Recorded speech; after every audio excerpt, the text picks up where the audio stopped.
leg with Max Mahaffey, the trainer, and Pete and Gavilia, our manager.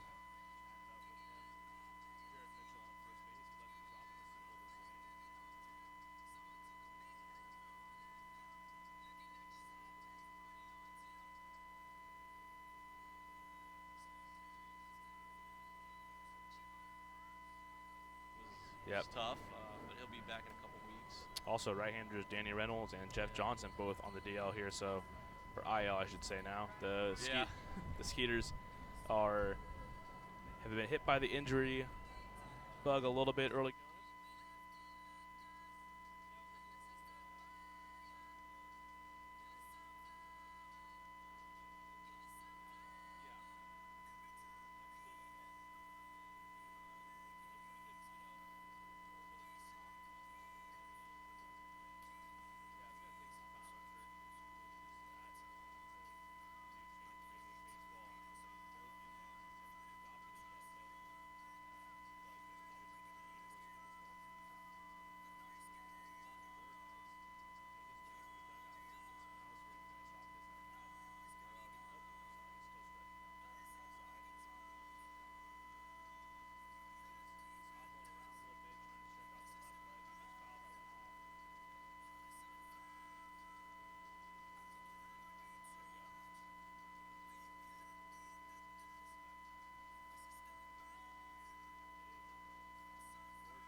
Left leg and went to the ground immediately. He was in some serious pain, at least apparently. Could tell from here. But he's going to go back in this one. And so the 3-2 count now to Ryan Court. He's taking a few more practice hacks before he gets back in there. Nobody down, and well, if anything, they've given plenty of time for Jared Mitchell to decide if he's going to steal here on the full count pitch. Yes. Probably go ahead and put him in motion. I think not a bad idea.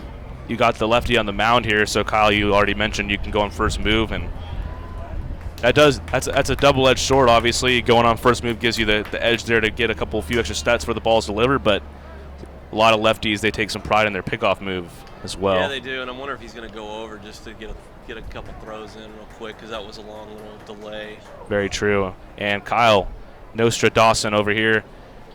Pat Dean makes the pickoff throw. And Ryan Court still shaking out on that left leg as he fouled one off here. It was about a full 3 or 4 minute break as he stretched it out, but he's able to stay in this one.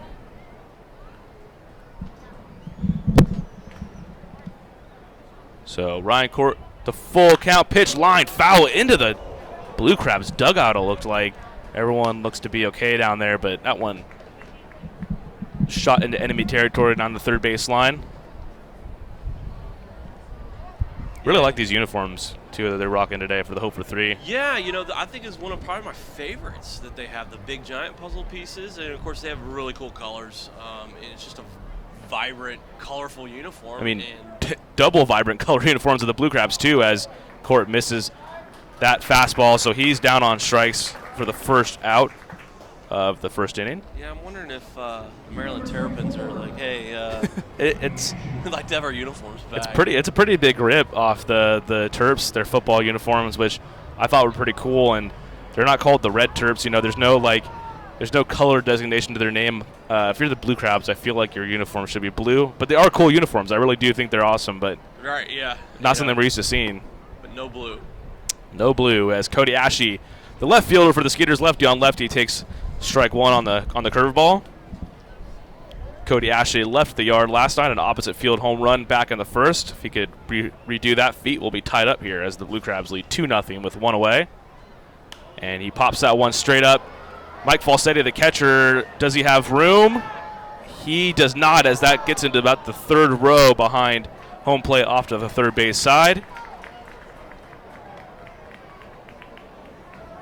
Yeah, and I think that was the fortunate, with the wind the way it is right now. Just kicked it back a little bit over the net, and Ashley's got another chance at it. Just kept on going. It looks like we're back up on YouTube. Hopefully you guys can all hear me. Thanks to our guys back there in the truck, Shea Villarreal, Troy Young, and Brandon MacArthur keeping us on air. for this beautiful afternoon baseball here as Cody Ashe swings and misses for strike 3. So down on strikes, back-to-back Ks for Pat Dean here. We'll bring up Juan Silverio, 2 away. Well, he just challenged him. He said, hey, here's the fastball, try to hit it, and he just swung right through it. A couple of strikeouts for Pat Dean, the lefty. Going to bring up Juan Silverio. Juan had another hit last night. He's got a hit in all 3 ball games so far this year, 1 for 4. Hitting .385 on the young season. Had a home run back on opening day. A Juan Gone home run. Juan's a big guy. He can get into it, and it's going to go. And when you watch him take batting practice, it's fun because he doesn't hit a lot of home runs in BP because he's just so good about. He just takes the ball to right field a ton, and he's got such a smooth swing. Yeah, I do notice that he does not hit a whole lot out during BP, but he's got plenty of pop in that bat though. He absolutely does. And he'll take outside for strike 1. And you saw the opposite field power on Friday night. His triple almost cut out of here near the right center field fence in the Bud Light Ice House, but kicked off the wall, and he came along with a triple. And that's when Frank the Tank Martinez at third base fumbled the fly ball of James Loney, and the Skeeters went on to win their first game of the year. Juan fouls that one back. Yeah, he doesn't want to come in. It looks like he's working him on the outside half, and doesn't want to give him that inside fastball. Yep. Let him turn on one. We already saw it. That's he hit his home run into the sport court in left center field and turned on it nicely. So Pat Dean playing it cautious here, going to make him try to go opposite field, at least so far. 0-2 the count. Jared Mitchell on first base, 2 down here in the first. And fastball up and away gets Silverio to chase for out number 3. So the Skeeters get a leadoff single from Jared Mitchell, but they leave him there. We're through 1 inning at Constellation Field on a Sunday afternoon at the ballpark. The Blue Crabs hold on to a 2-0 lead. You're listening to Sugarland Skeeters Baseball.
Let's head to the top of the second inning here at Constellation Field. Edwin Garcia stepping in for the Blue Crabs. First pitch from Kevin McGowan misses upstairs.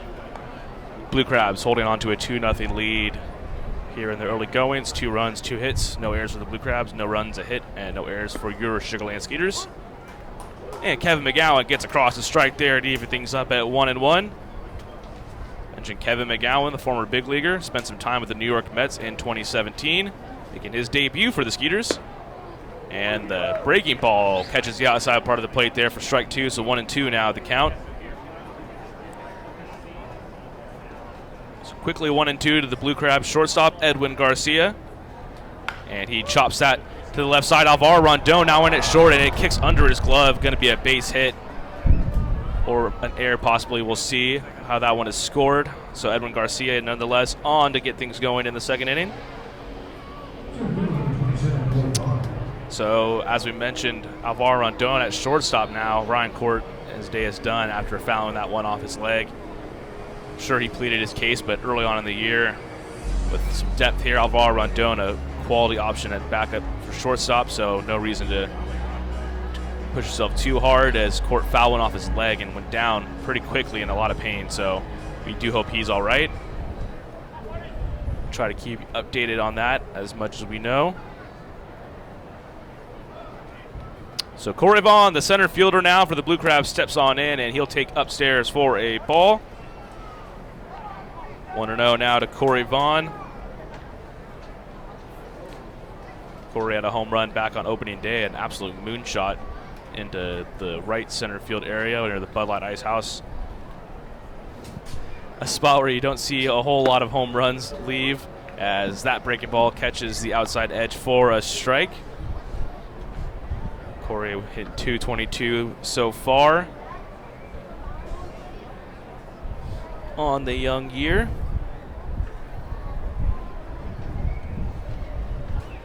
Evan Garcia, let's see, they scored that one a hit, so Garcia on with the single. That was going to be a tough play for Alvaro Rondon.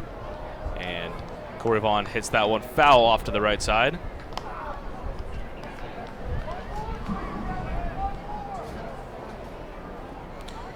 Corey Vaughn in his 10th professional season now.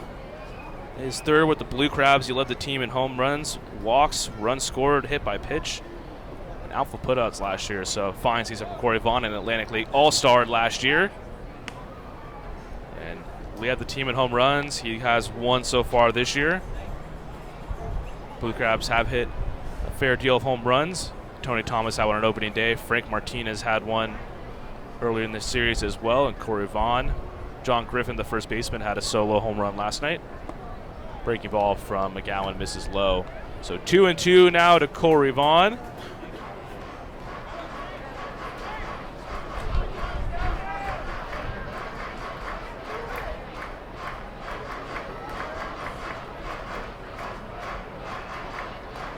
And Vaughn steps out as we're having a conversation now with Josh Prince and the umpire there behind second base. Don't know what they are chatting about. Josh looks a little hot about something. I think he's asking him to maybe move over a little bit. His Prince is kind of right on his back pocket there near the second base bag. The 2-2 to Vaughn. Fastball from McGowan just misses outside. 94 on the gun here at Constellation Field. So full count now. Edwin Garcia on first. He reached with the single, the infield single. Evan McGowan on the hill. The 3-2 to Corey Vaughn. He'll check on Garcia there. Thought he might be going, see if he was leaning. Garcia was not leaning. He gets back easily.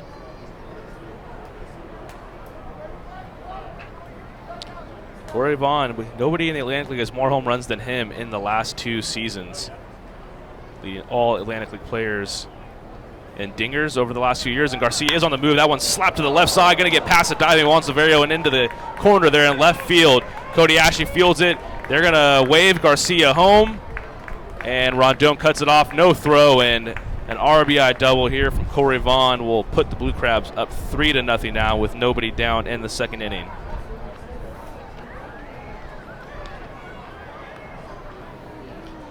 A diving attempt from Juan Silverio almost stopped that one, which would have been an absolutely amazing play. Unable to corral it, got all the way down to the corner there. Corey Vaughn hit that one on the nose. Edwin Garcia stealing, did not even need to slide into home. He walked home pretty much, as Corey Vaughn now on second base, and Mike Falsetti going to be making his first at-bat of the year, the backup catcher for the Blue Crabs. First pitch from McGowan is swung on a miss by Falsetti. The donut chant is back for another day, and today's victim is Mike Falsetti, the catcher. 0-1 to Falsetti now.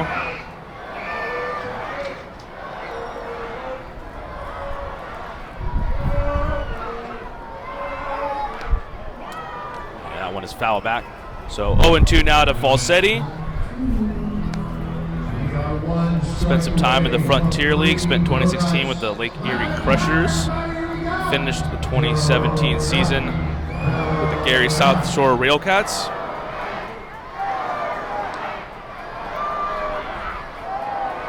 So 0-2 here from McGowan to Mike Falsetti with nobody down, and Falsetti pops that up.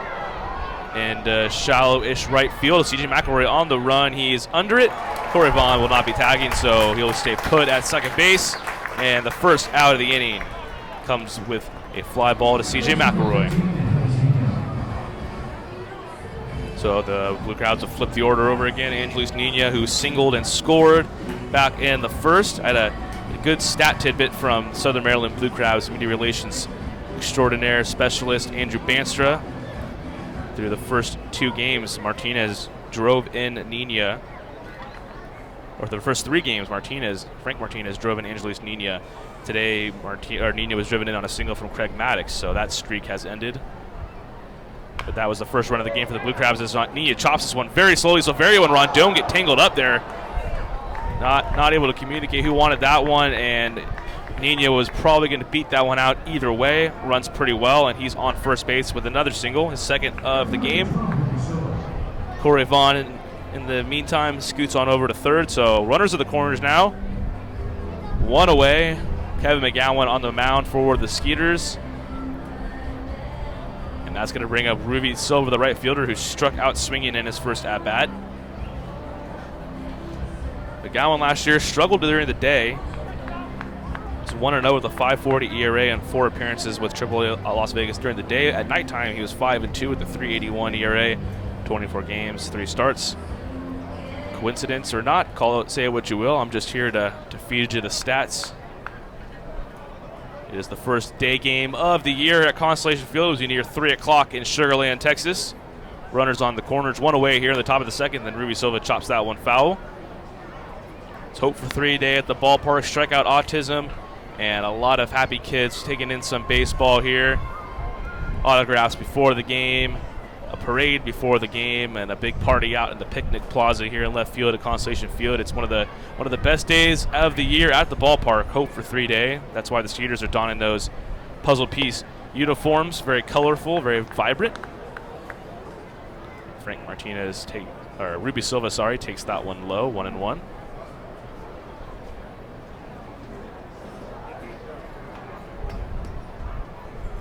Ruby Silva, as I mentioned, at the top of this order for the Blue Crabs, has been hot to begin the year, and he swings and misses with that fastball now, 1-2. Silva was 1-4 with RBI triple last night.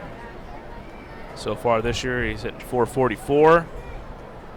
4 RBIs for him through 3 and, let's say, a quarter games.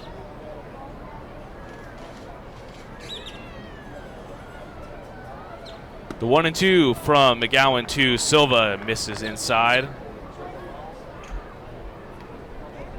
So 2-2 now the count to Ruby Silva. Runners in the corners. Blue Crabs holding on to a 3-0 lead early. A lot of time left for the Skeeters to rally. They rallied from a 6-0 deficit on Friday night in the second game of the season. So 3 runs is nothing. We're coming back here. Just don't change that dial. So the 2-2 to Martinez. He's jammed. Alvaro Rondon calls off once. He's under it on the dirt in the infield, and that'll be out number 2. A big out from McGowan. The infield pop-up. Corey Vaughn will have to stay at third base. No advancement there, so McGowan with a big pitch jams Ruby Silva, the right fielder, and holds Corey Vaughn at third base. So 2 away now, and Frank Martinez steps on in, the third baseman for the Blue Crabs. That's one of those outs when you look back at the game. That could go a long way in determining this one. Runners on the corners there. McGowan busts Silva in with a fastball and got him to just hit a little looper over to Rondon. So Frank Martinez up with 2 away, and the first pitch misses inside. Martinez walked in his first at-bat. Cannot blame McGowan for being careful with him. He's already got 6 RBIs through 3 games this year. He's hitting .462 with a home run. The switch hitting third baseman wearing number 19 for the Blue Crabs.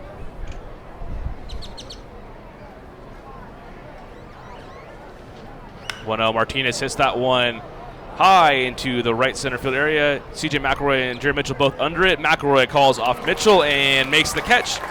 So Kevin McGowan, just the one run on the RBI double from Corey Vaughn. He strands a couple of runners on the corners here. Blue Crabs with a 3-0 lead over the Sugar Land Skeeters, who are coming to bat for the bottom of the second. You're listening to Sugar Land Skeeters Baseball.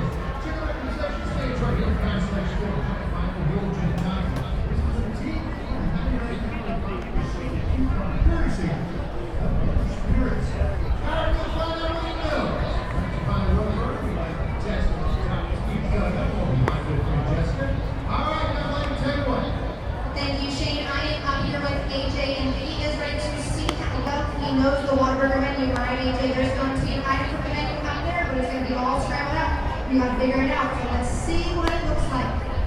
Okay, so it looks like it's 3 words. Fans, if you know, you can help me on the answer out for them. What do we think, AJ? Do we know? What do you think? He said biscuits and gravy. Let's see if he's correct.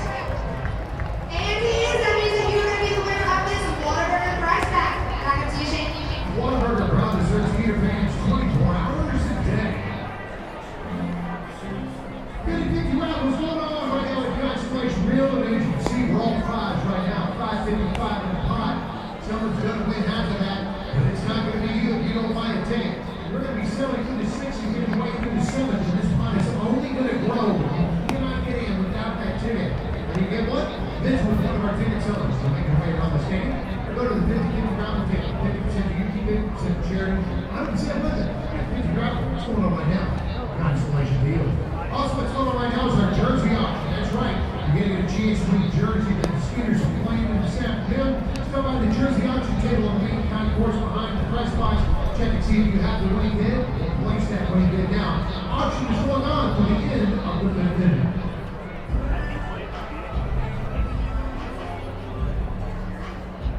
And then you got for your Sugar Land Skeeters, first place number 17, James Loney.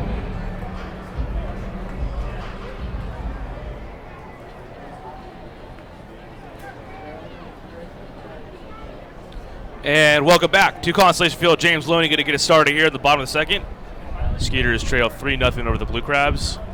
Pat Dean on the mound for Southern Maryland, and he throws a curveball that misses low for a ball. James Loney coming in red hot to begin this year. 333 through the first 3 games. Had a triple last night and pops that one straight back. Going to be out of play. Right behind me here in the press box. So yeah, James Loney with the triple last night. Shut off the wheels. Reached with a walk and has hit by a pitch. So he got on base 3 out of the 4 times yesterday. 1-1 to Loney, and he hits that in the right field and past the reach of Angeles Nino, who's playing in shallow right. And James Loney, 4th straight game with a hit to open up things in the 2019 campaign, and that seems to be the area he likes to pepper the ball out there in right field. And Angeles Nino, it doesn't really matter where he's playing.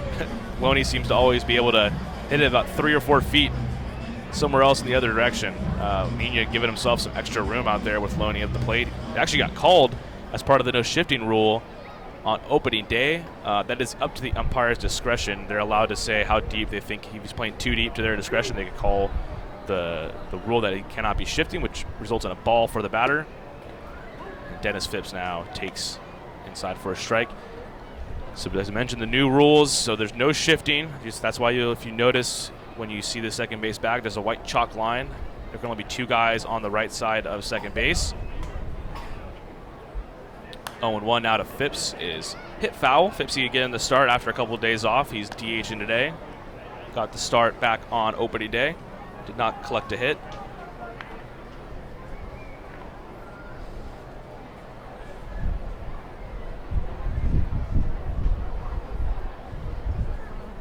So Phippsy down 0-2 here. Quickly, James Loney led off with a single here in the second. And the backdoor breaking ball catches the outside part of the plate for strike 3. So down on strikes is Dennis Phipps for the first out of the second. And in steps Coco Albert Cordero, the catcher for the Skeeters, looking for his first hit of the season as well. native Caracas, Venezuela, an all-star last year in the Atlantic League, one of 7 Skeeters all-stars. 6 of the guys actually made it up there, as Dallas Beeler was selected in the game but had his contract purchased by the Kansas City Royals, so did not appear in the game. Coco in his 4th year now with the Skeeters. Last year was one to remember, 12 home runs, a career high, as Pat Dean is having to be called off there as the time was called. Coco coming up to Old Town Road. Popular song now. He was the first guy to give me a walk-up song. I knew that someone was going to request that song, and it was the very first guy, so he called dibs, got up there early on spring training, and he hits this one foul back. Pat Dean, as we mentioned, the former big leaguer, spent some time with the Twins in 2016. Was with the Twinkies in spring training. Pitched in 5 games in spring with the Twins. Pitched in the Korea baseball organization last season with the Kia Tigers. Also was with the Kia Tigers in 2017, so got some experience forward. And that one's hit into shallow center field. Corey Vaughn chasing in, and he is able to catch it right around the belt line for out number 2. So in will come Josh Prince, the second baseman and the Skeeters hitting coach. James Loney led us off with the single. James Loney hit all 4 games so far this year. James entered hitting .333.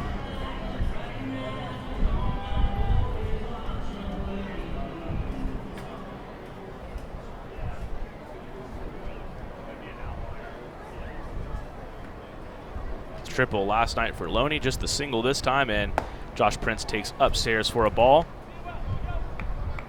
James has got that sweet left-handed swing and really wearing down the right side of the field over there. We're calling it Loney Island now. He plays first base, so he's got the first base side on defense and on offense as the fastball misses up and in to Josh Prince. So Loney Island sponsored by nobody yet. Somebody could sponsor that. I think that'd be pretty cool. Anybody listening, shoot me an email, rposner@sugarlandskeeters.com. Love to sponsor the Lonely Island. So 3-0 now to Josh Prince. Pat Dean on the mound. The Blue Crabs leading 3-0 on the first game of the season for the Skeeters.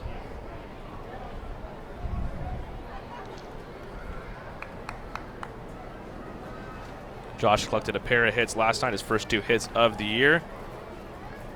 3-0, taken all the way. He will get that across for a strike. Pat Dean. Pat Dean, the 29-year-old lefty, born in Waterbury, Connecticut. He's played his college ball at Boston College. 3-1 to Josh, and Josh hits that one pretty well, left center field. Tony Thomas looks to be under it, though, and he is. He catches it a few steps in front of the warning track. So James Loney led off with a single, but is stranded at first base. We head to the 3rd inning. Blue Crabs with a 2-0 lead over the Sugarland Skeeters.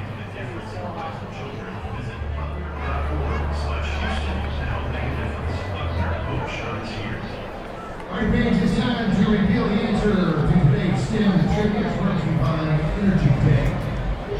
The answer was B, and lucky lady got it correct. Laura Alvarez, congratulations to you. You just won a $25 gift card courtesy of Energy Day. It's Alvarez, want to visit the Classic Chevrolet customer service. So I'll give you section 16 for your prize. Now we're ready to give away something else. A great prize back with baseball movie trivia. My friend Jessica is in the crowd with the contestant and set question. Take it away. Thank you, Shane. I know you're here in section 9 with Blake, and he is ready to see how well he knows his baseball movies. All right, let's take a look at that question. Who is the closer in the 1989 movie Major League? We're going to give you 3 choices. Is it A, Wild Thing, B, The Jet, or C, Shoeless Joe Jackson? Wow, man. Are you sure? Let's see who's correct. Very positive, and he was correct. That means that you are going to be the winner of these 25 Skeeters. Brought to you by Shirt Clothes Solutions. Back up to you, Shane. Baseball movie trivia brought to you by Shirt Clothes Solutions. Visit on the web at Shirt Clothes Solutions LLC.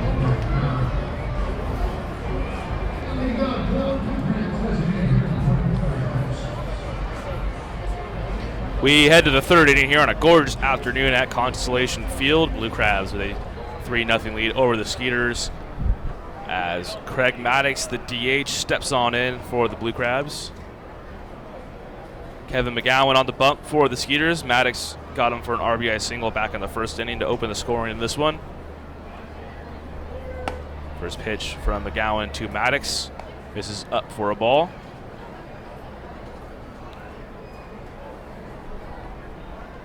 McGowan throwing to Albert Cordero tonight. Cordero getting the start behind the plate as Maddox gives that one a ride to right field, but going to get foul near the inflatables.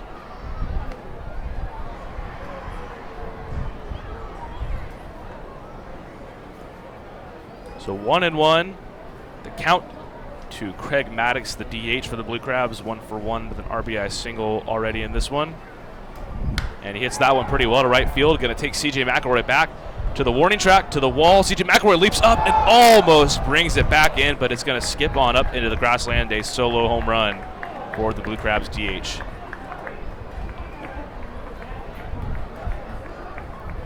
Craig Maddox hits that one into the Skeeters bullpen there in right field. C.J. McElroy just about brought it back in with a leap at the wall a la Torrey Hunter in the All-Star game all those years back, but unable to corral it.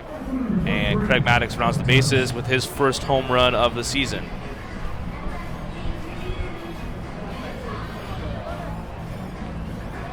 So that'll bring up Tony Thomas, who was robbed of a base hit by Jared Mitchell, but still was able to collect a sac fly. First pitch, Tony misses up. And if you look at your screen, you'll get a peek at Cody Ashley, the left fielder for the Skeeters. He's had a great start to this one, had a home run in last night's ball game, a solo shot as Tony takes that one for a strike. 1-1 now. Cody bringing a lot of major league experience to this Skeeters ball club. A veteran, made his major league debut back in 2013 with the Phillies. And Thomas swings over the top of that one for a strike. He's with the Phillies from 2013 to 2016. Spent some time with the White Sox in 2017.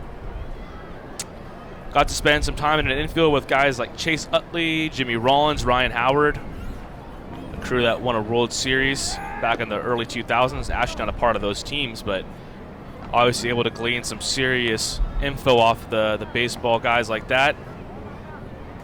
Ashley played his college ball at the University of Nebraska, Cornhusker.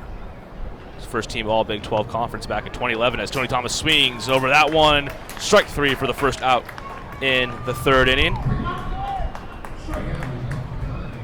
Yep, Ashley last year out in left field where you're seeing that Jericho sign, the bricks. That's where he hit his first home run of the year with a little Oppo Taco action out to the sport court.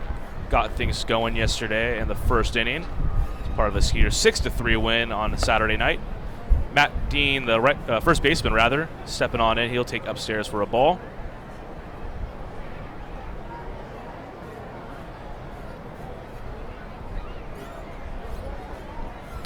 Dean in his first at-bat grounded out to Ryan Court at shortstop, and that one will miss outside. Now it's Alvaro Rondon back in the first. Ryan Court foul one off his leg.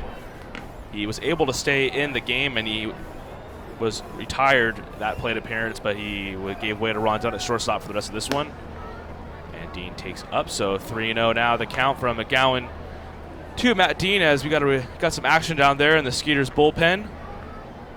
Still waiting on a pair of binoculars. I'll have to maybe buy some of those here, give you an idea who would be warming up now. I'm not quite sure.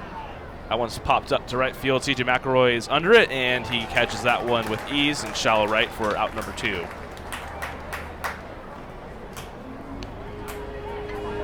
So with 2 away, that'll bring up Edwin Garcia, the shortstop for the Blue Crabs. Garcia reached on a single, an infield single in the second inning. Came around to score an RBI double from Corey Vaughn. Garcia, a member of the all red, white, and blue defensive team for the Atlantic League last year. And lines that one right back to McGowan, and looky there, hockey suit. Kevin McGowan snatches the comebacker out of the air, and that'll do things here in the third inning. So just the one hit. Unfortunately, it was a home run from Craig Maddox, which skipped up into the grassland here at Constellation Field. So the Blue Crabs extend their lead to 4-0 on this afternoon at the ballpark here in Sugar Land, Texas. Skeeters coming to bat.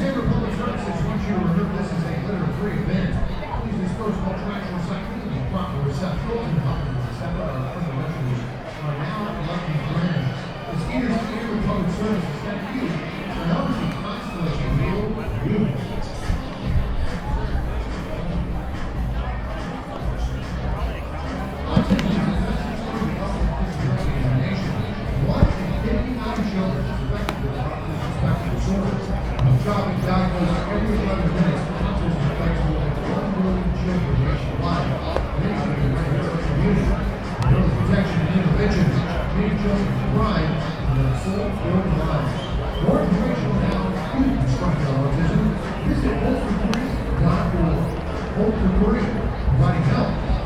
Hey, Hope. And ladies and gentlemen, please welcome to the field, Pilgrim Public Services Trash Monster. Fire! Don't be afraid. It is a green monster just wants to eat your trash. Make sure you feed it well. Our kids have to give a huge shout out to Muscle Maker Grill. They're in the stadium here today. If you haven't checked it out, head on over. You see the red canopy there on the first base pad. Step on by and see what they are doing to cook it up for you. They've got great healthy food, got information for you about meal plans, and I will personally recommend the Rocky Top Roll Wrap. You definitely want to check that out. Muscle Maker Grill, right here today. Thanks so much for education.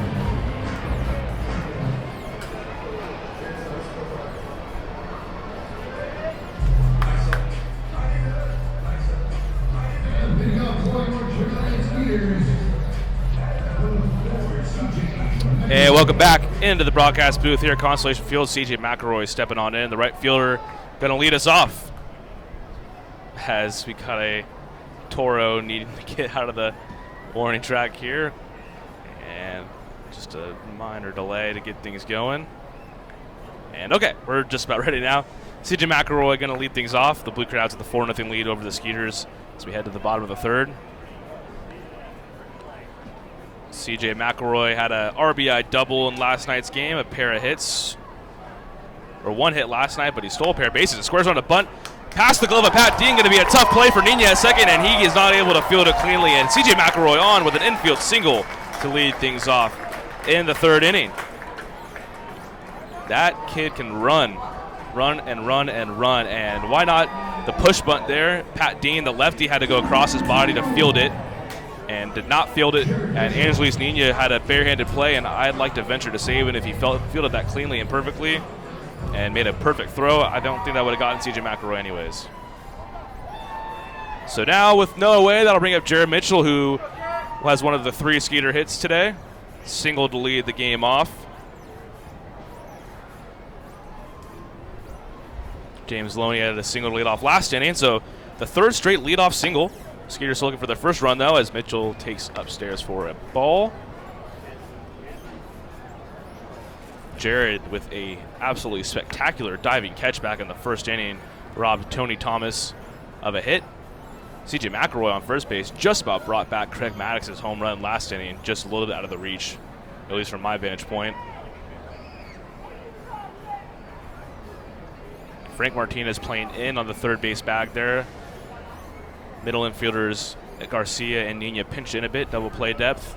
Big hole on the right side with Dean holding on McElroy at first. And the looping curveball catches the strike zone for strike number 1.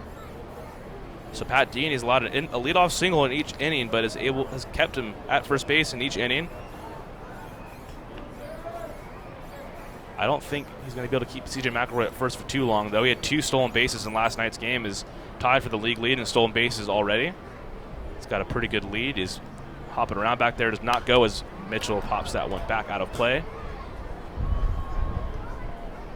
He makes me anxious, like just watching him, because he's over there hopping, CJ McElroy. And I can't imagine what that does to a pitcher when you see a guy kind of just inching slower and slower over to the second base bag. The lefty on the mound could be going on first move. 1-2 now, the count to Jared Mitchell as Frank Martinez takes a few more steps back. The bunt not really a threat any longer from Jared Mitchell with 2 strikes.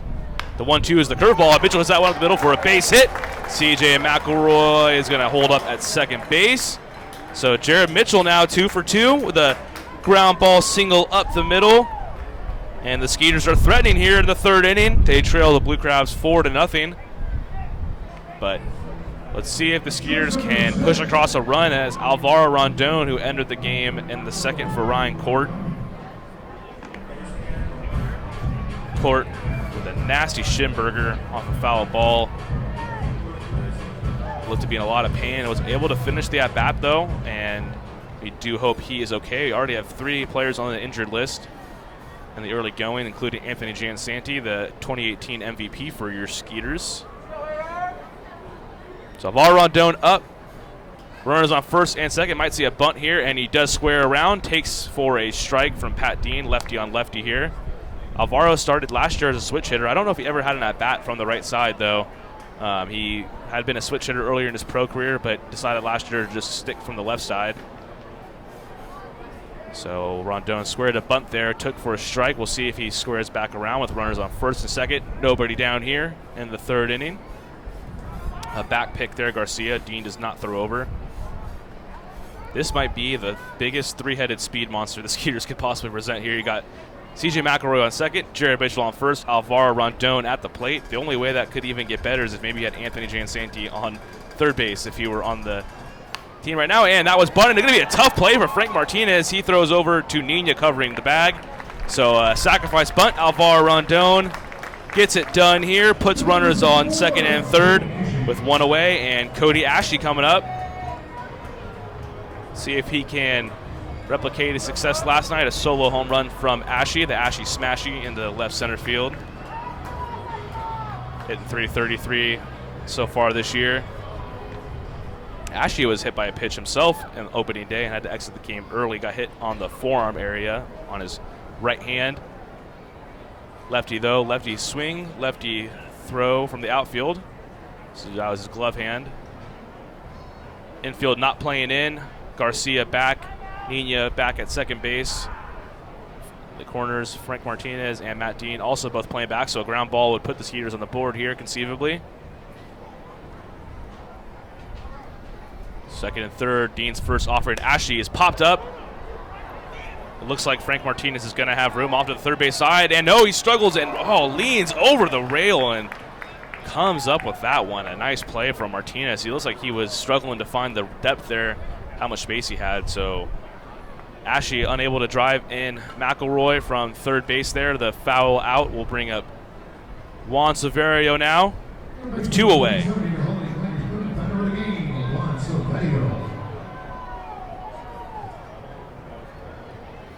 So Juan came up and struck out swinging in the first inning.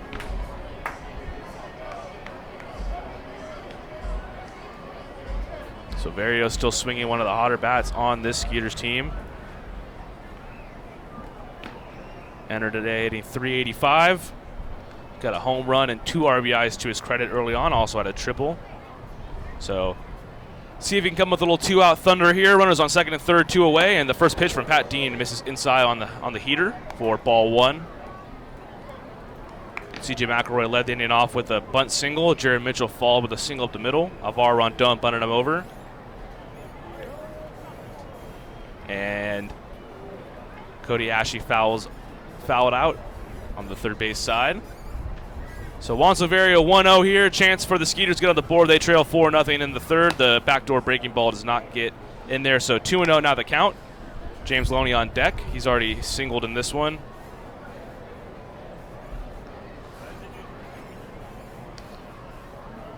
Juan Severio, the native of Santiago, Dominican Republic, the same hometown as Alvaro Rondon, who bunted over a pair of runners early on in this inning. Alvaro a little bit younger. They never really played each other back on the Dominican Republic, and Severio lines that one back, although they came from the same hometown. They're pretty good buddies now, though. Sharing the infield on the Skeeters ball club. They do know each other because they both played with the Laredo Lamers back in 2015. And who managed that team, you ask? That was Pete Incaviglia, the manager for the Skeeters now. Brought some of his Lemurs over here with him to Sugarland. Lemurs, I believe, now are no longer a team, part of the American Association. And Severio takes that one for a strike. So 2-2 now, 2 down here in the third inning. Runners on second and third. A lot of speed here. A single would probably get both in unless it's an absolute rocket at someone somewhere or an infield single. Jared Mitchell on second base. CJ McElroy on third base. Juan Severio at the dish. 2-2 count. Looking for a little 2-out thunder here from the Skeeters third baseman. And he hits that one into right field. Will it get down in front of Ruby Silva? It will not. Silva on the run. Makes the catch in shallow right field. So the Skeeters threaten, put runners in scoring position, but are unable to tally a run. The Blue Crabs lead 4-0 on the first Sunday afternoon baseball game here at the beautiful Constellation Field. We'll be back here at Constellation Field in just a few. I'm driving there, get my car washed, and then cook at least 5 minutes. I love that. Discover our wide variety of new and certified pre-owned vehicles at Single Audi Showroom. All right, again, it's time to shake that groove thing. Let's see your dance moves. It is the dance again.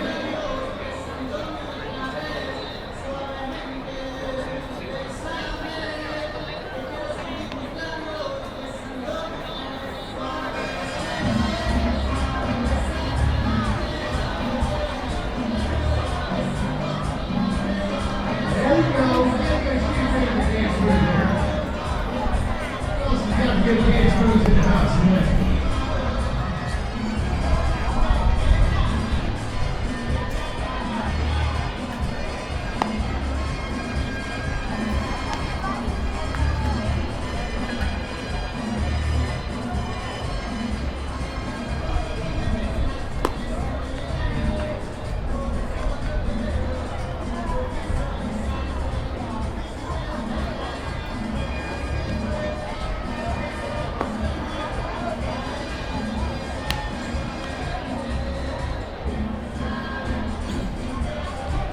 This portion of the game is brought to you by the Irritated Means Protection Fund for Transportation behind the Dr. Team on our time.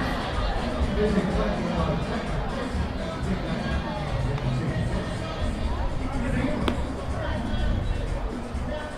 Let's head to the 4th inning here at beautiful Constellation Field. Skeeters trail the Southern Maryland Blue Crabs 4-0. Joining me in this inning is our fearless president, our leader, leading us in a battle on a daily basis, Chris Hill. Very dramatic. They're very I know, right? Game of Thrones the end. I know. Well, new episode of Game of Thrones tonight. Yes, indeed. The big battle. The big battle. There's probably gonna. I'm not gonna give away any spoilers actually, but it should be a good episode. You don't know. You don't know. We don't know, but You don't know, but who do you think? I think Theon Greyjoy is as good as dead. I think that's a good call. He's going to defend Bran, who's in a wheelchair. So that's But Bran will escape on a dragon. Bran. I mean, he's a secret weapon. He's not physically gonna help you win a battle, but mentally could be the key cog in a battle. So. Three-Eyed Raven said he would fly, never walk again, but he will fly. So there you go. All right, now back to the game. Chris Hill with the deep thought there. I'm going to be thinking about that one late into this ball game as Corey Vaughn, the center fielder for the Blue Crabs, steps on in and swings for a strike from Lucas Irvin, who takes over for Kevin McGowan in his Skeeters debut. Let's look at Kevin McGowan's final line. And as I look to retrieve the box score, that one's taken low for a ball. Speaking of final line, I think Jorah Mormont is also going to go. Ooh, yeah, he's gone. That's a good one. He's noble. He's as noble as they come. You know he's going to take a sword. He'll save Daenerys. Yep. No doubt. There's some definite love connection there. I'm sure that's One-sided love connection. Yep, certainly is. 1-1. Now misses low in the dirt. So Kevin McGowan, 3 innings pitched. Thanks to Chris for helping me fill that time there as I finish my box score. That's my role here. 3 innings pitched. 4 runs, 3 of which were earned, 5 hits allowed, 2 strikeouts and a walk. Surrendered the home run to Craig Maddox. No relation to Greg Maddox as far as I know. Was there some question to that? I don't know. And Vaughn hits that one a mile high into the air into pretty deep left field. Ashley looks like he's got a beat on it a few steps in front of the warning track and is under it. That one kissed the clouds there off the bat of Corey Vaughn, but Ashley under it for out number 1.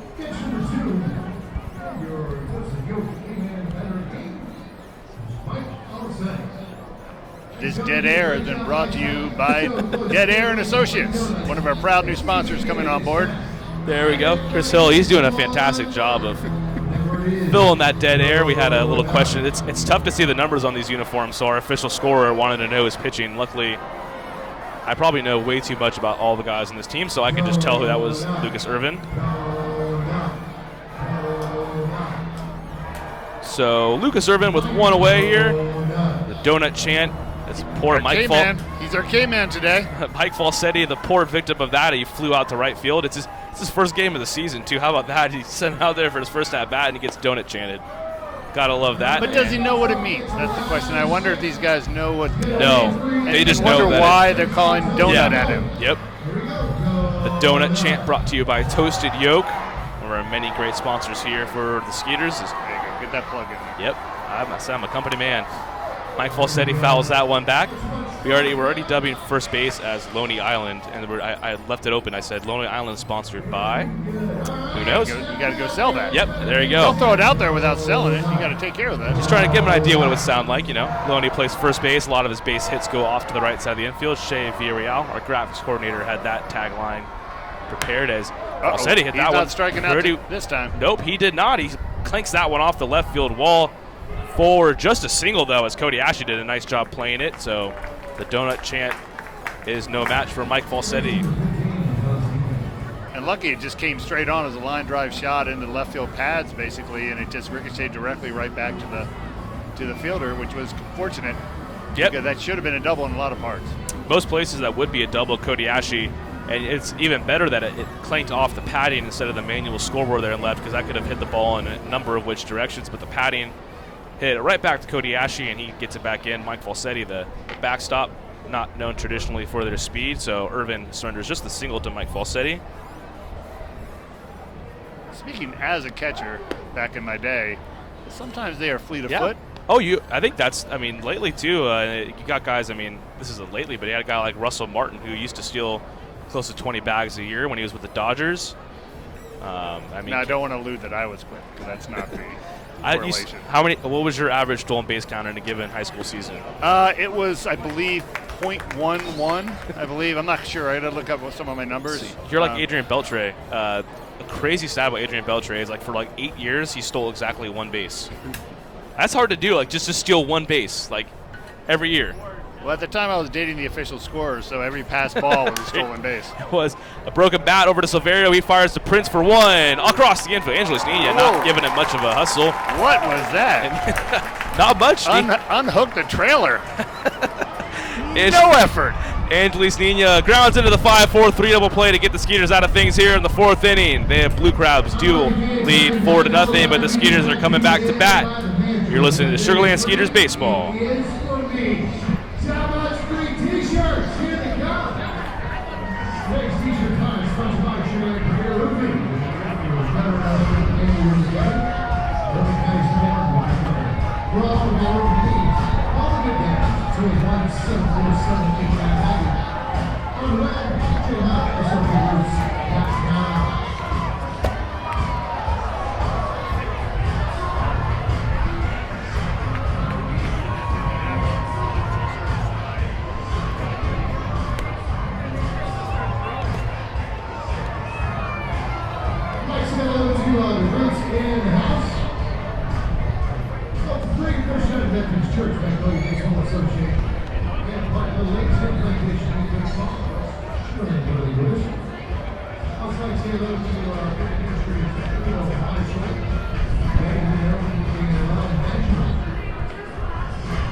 And we head to the bottom of the 4th at Constellation Field. The Skeeters trailed the Blue Crabs 4-0. We were curious as to why Angeles Nina was struggling to get down the first baseline. He is no longer in the game.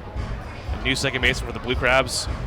As we mentioned, the uniforms of the state of Maryland flag look pretty awesome. They do not help in the way of finding out numbers. So once we figure out who's on second base, I'll relay that to you guys. Lucas Irvin. Who's on first?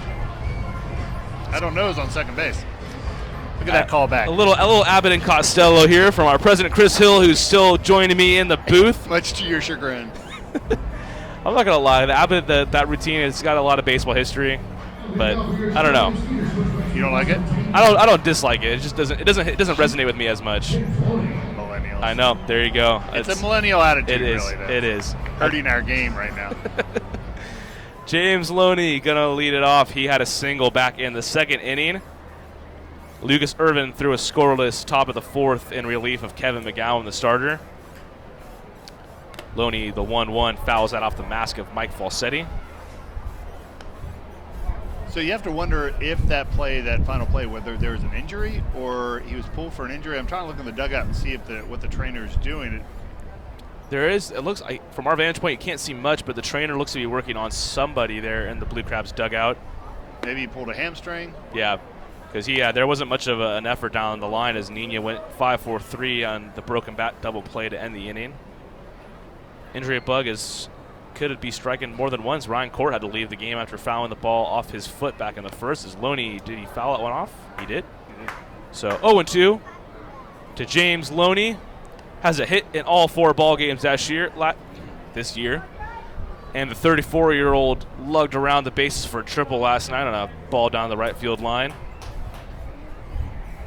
Saw James hit 6 triples back early in his Dodgers career one season. That's hard. That's hard for you to do for a first baseman. You don't tend to think of first baseman in triples. And yep, he takes strike 3. Not much of a disagreement there on the fastball from Pat Dean, who has 1 away now here in the 4th. So the bats are silent today. A little bit. They were loud yesterday.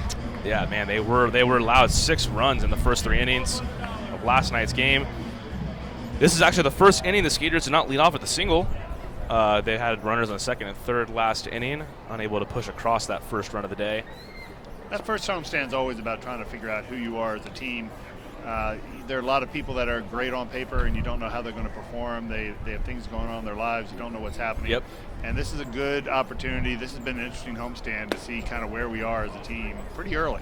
Yep, and I mean 2-1. I mean I'm happy with that. Yeah, gotta love that. They're over 500 and cut a 6-0 deficit for a 7-6 win walk-off style on Friday night. You say walk-off style as if it's some dramatic home run. I know, it was a dramatic fly ball that went about 5 feet past home plate. We were talking how Frank Martinez, the third baseman for the Blue Crabs, has been wearing us down with the bat, hitting over 400, but he giveth and taketh away from the Blue Crabs.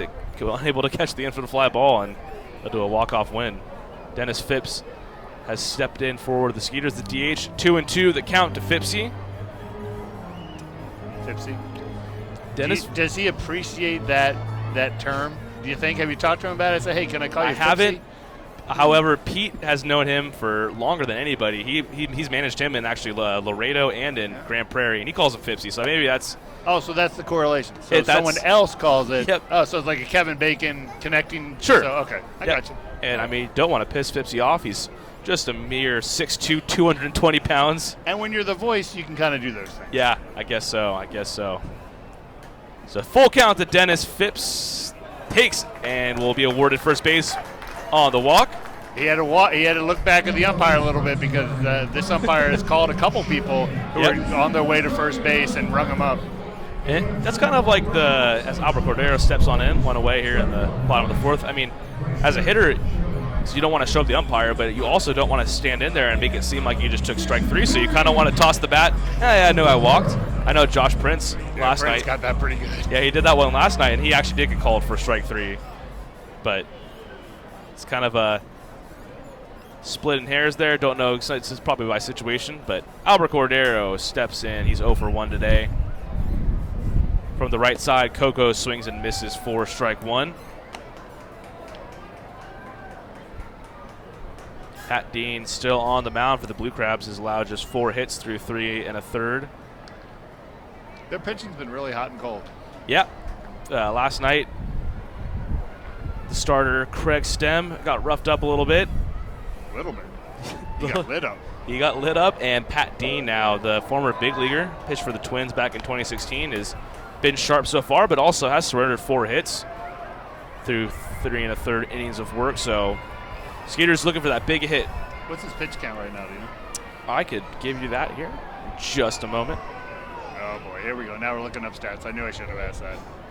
Pitch count, that's something that actually, as my early broadcasting career, I haven't kept great track of. Could do a better job for sure. The 0-2 and swung on and missed on the high heater from Pat Dean. So 2 strikeouts from Pat Dean. We'll bring up Josh Prince. That was his 6th strikeout of the game, so he's got the strikeout pitch working early. They had Coco all over the place. They had him down and away. They had him up and away. Everything was away, and he was behind everything. Yep, Pat Dean didn't see what they had him on the gun here at Constellation Field, but that was pitch number 30 from the left-hander for the Blue Crabs. So he's working efficiently so far. Skeeters already into their bullpen today. Lucas Irvin, the scoreless 4th inning as Josh Prince swings over that one for strike 1. 94 on the gun. So you can see the ABM velocity out I can there. see the one number. I'm going to assume that wasn't an 84. Yeah, We have a light standard that blocks the first number for us. that's a sweet placement on that light standard as Pat Dean gets that one across. So I think that was Strike. 86 with the off-speed pitch up high. So yeah, normally you could. Oh, that had actually read it at 96. We can see him on our digital scoreboards here on the first and third base sides as well. Sometimes You can see. we got some I ads can't see. running. Oh yeah, there it is. Look at that. Learning things about this ballpark every day. And Prince fouls it one back. Chris Hill taking the reins as president for our Skeeters after serving as the vice president for the 2012 season when we opened up this beautiful ballpark here in Sugar Land.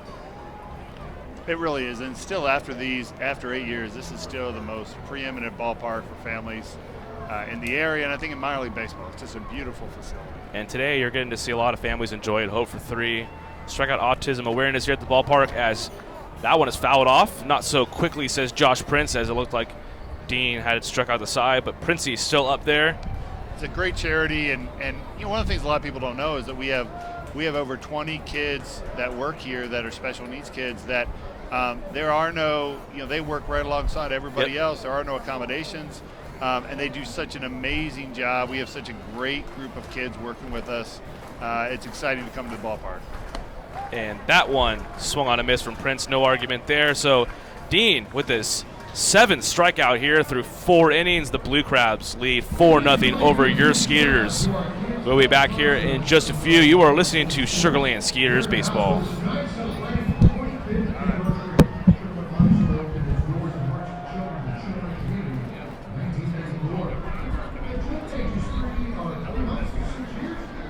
Check out the table for section 11. All ages. Congratulations.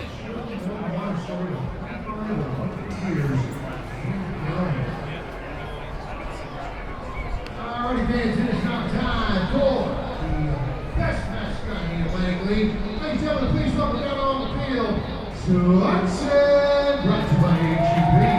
Now, of course, you know it's National Superhero Day, and Swanson's Day has decided he wants to teach one of his friends the 3 most important skills you need to be a good superhero. Alright, now, first, we're going to look the part. Oh yeah, they got it. They got the good look, they got the outfit, they got the clothes.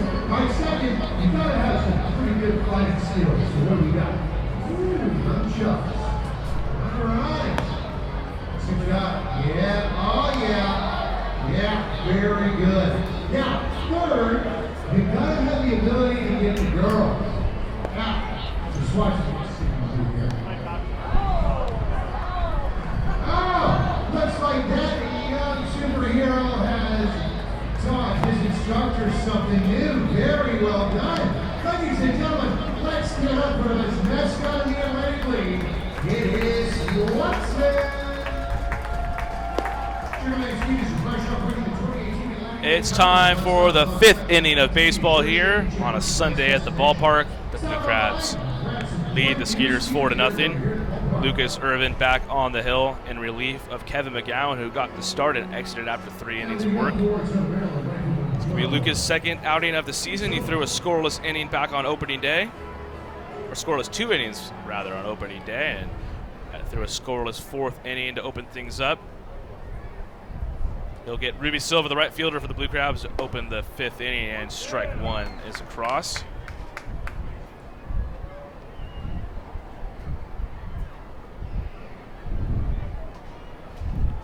Irvin in his 2nd year with the Skeeters and gets Silva to pop that one up into shallow right field. CJ McElroy the run, and McElroy the speedster making it look easy there in shallow right field under that for out number 1.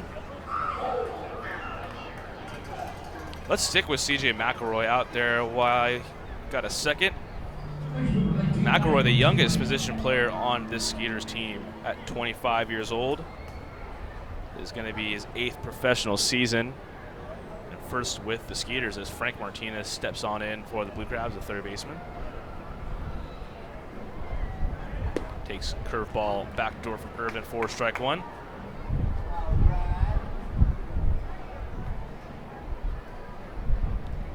Martinez 0 for 1, walked back in the first, and takes outside for a ball. So 1-1 here, 1 down in the top of the 5th inning.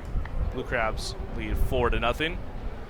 McElroy, as you mentioned, the youngest position player on the Skeeters team at the ripe age of 25 years old. Spent 2018 mostly at the AAA and AA levels with the Cincinnati Reds. Hit .234 at 3 home runs, 18 RBI, stole 19 bags in a total of 86 games. A 3rd-round pick back in 2011 out of Clear Creek High School here in League City, just down the road from Sugar Land. And the 1-2 misses low, so 2-2 out of Frank Martinez. We mentioned the speed. He already has 2 stolen bases this year, but single today. He stole 41 bases back in 2014, single A Peoria. That was part of the Cardinal system. As Martinez chops that one foul. He's got some good genes as far as baseball goes. Former major leaguer Chuck McElroy, the lefty, is his father. Chuck pitched in the majors from '89 to 2001, played for a handful of teams, including the Phillies, Cubs, Reds, Angels, White Sox, Rockies, Mets, Orioles, and ended his career with the San Diego Padres. 2-2, check swing from Frank Martinez. Did he go? No, sir. So 3-2 now. 1 away in the 5th inning at Constellation Field. Frank Martinez, the switch-hitting 3rd baseman, has got a full count.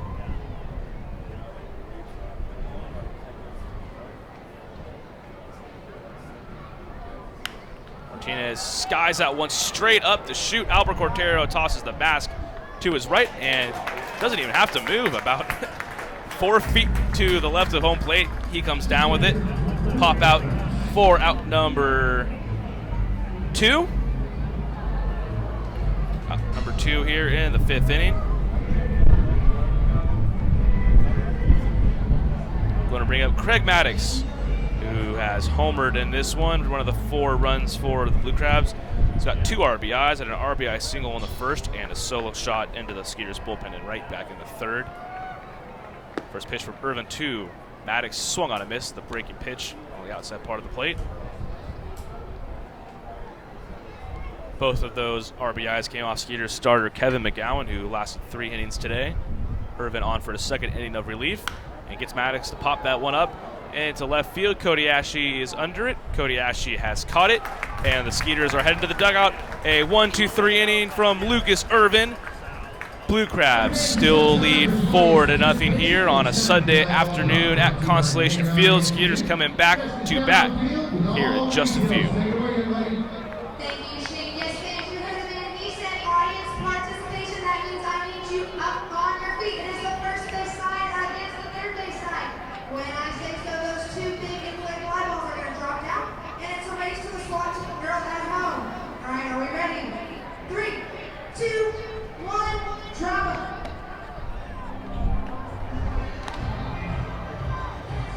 All right, you gotta work as a team, try to get them all the way to the room.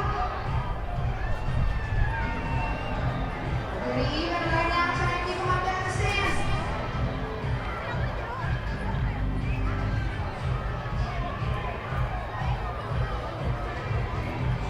Who's gonna get it there first? Third base, you want to get towards home. Keep going.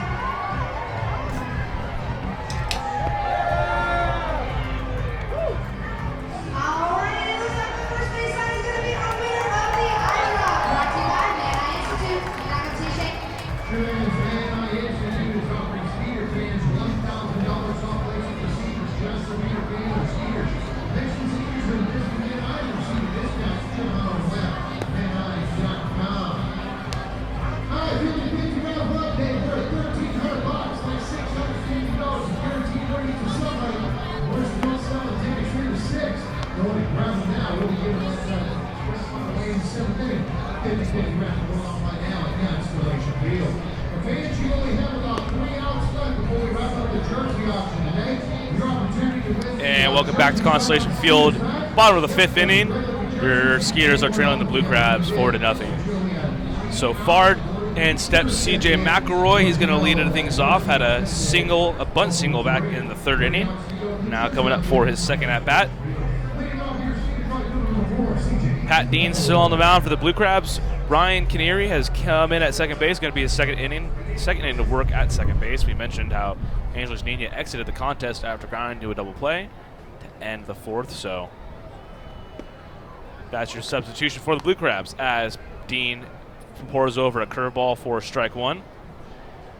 CJ McElroy hitting .333. A couple of ribbies to his credit. And hits that one into shallow center field. Corey Vaughn started back on it, now coming in, and that's going to drop in front of Corey Vaughn for another single off the bat of CJ McElroy. Vaughn went back on that one like he thought it might take him toward the wall there and pretty much dead central. And that one landed right in front of him on in pretty shallow center field. You kind of hear it come off the bat. I didn't think that McElroy got all of that one with the wind blowing in especially. Vaughn unable to read it, and McElroy, the speedster, aboard with the second hit of the afternoon. CJ McElroy really coming off with a pretty hot start to this season. Hit 300. I'll bring up Jared Mitchell now. And hit check swing. It looks like he fouled that one off, and he did strike one. Correction, McElroy hitting .364 now. Got a pair of stolen bases already. We'll see if he's on the move once again. 0-1 the count to Mitchell, who has singled in his first two plate appearances so far today. Takes that breaking pitch for a ball in the dirt, 1-1. Mitchell hitting .357 now after a pair of singles. Obviously still pretty early in the year, so batting averages are in a state of flux. One out could send your batting average below the Mendoza line, and a hit could send it north of 500. That's just the way it goes through the first couple weeks of the season. And McElroy on the move as Mitchell swings and hits that one a ton to the right side in foul territory, well out of the stadium.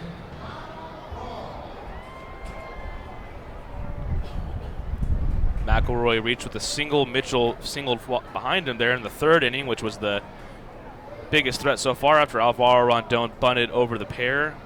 They were unable to get him in. Blue Crabs still with a 4-0 lead here. Skeeters put on 6 runs in the first 3 innings last night. Never looked back with a 6-3 win. Roy Merritt with 5 scoreless innings, and Jared Mitchell a little frustrated out there with the timing of Pat Dean as he calls time. 1-2 the count to Mitchell. CJ McElroy aboard with the leadoff single. He's on first base. Nobody down here. The 1-2 from Dean to Mitchell in the dirt, scooped up by Mike Falsetti, the catcher, holding McElroy at first base. Jared Mitchell, former LSU star, a first-round pick of the Chicago White Sox. He last appeared at the affiliated level with the Angels back in 2016. He was with the York Revolution last year, part of the all-defensive team for the Atlantic League. And he chops that one to the right side. First baseman Matt Dean throws up, and it gets McElroy, who came in there hard on a slide with Edwin Garcia. Mitchell safe at first, but a hard slide from McElroy. Edwin Garcia is up. Looks to be okay, and McElroy doing his job breaking up potential double play, although turning a double play against McElroy and Mitchell is about as likely as see Haley's Comets tonight. I don't think that's going to happen, but McElroy nonetheless with a hard slide to keep that from happening.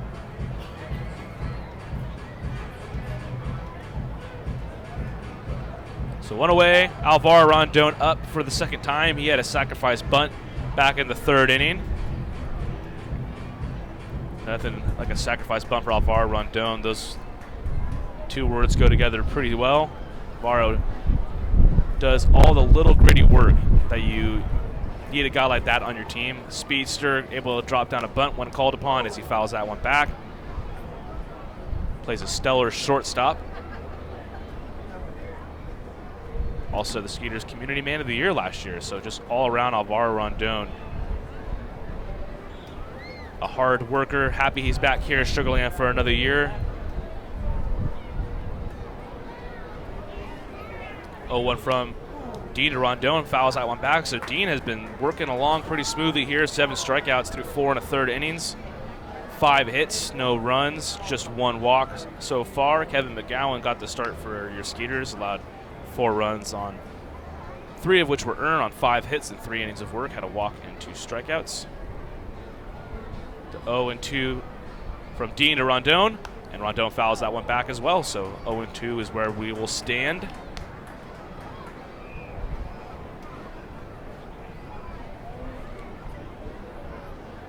Alvaro, for the second time in the first 4 games, has come on in the middle of a game. He got in at shortstop on opening day. We mentioned Cody Ashley was hit on the forearm area. He left that contest a bit early. Ryan Court today leaving after fouling a ball off his leg in the back in the first. Dean will throw over to Mitchell, who is just about a half foot off the base.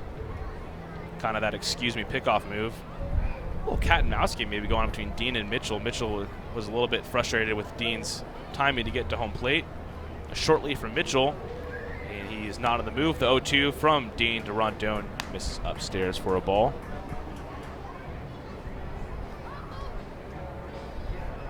Alvaro with 38 stolen bases last year led the Skeeters.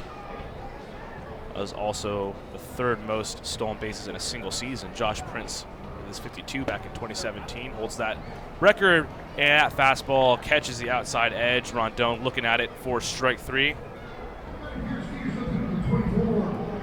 So 2 down now after Rondon strikes out, looking the 8th strikeout on the afternoon for Pat Dean, making his season debut for the Blue Crabs. That'll bring up Cody Ashe, looking for his first hit of the contest. He is 0 for 2, struck out back in the first, popped out in foul territory his last plate appearance in the 3rd. The bender from Dean is across for strike 1.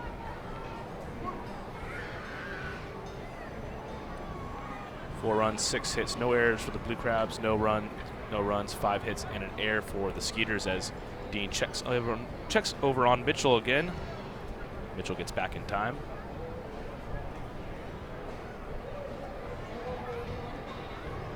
Ashe with the high socks once again. That's a pretty consistent look there from the former Philly. And that fastball from Dean is cross for a strike. I don't think Ashe quite liked that call. 0-1.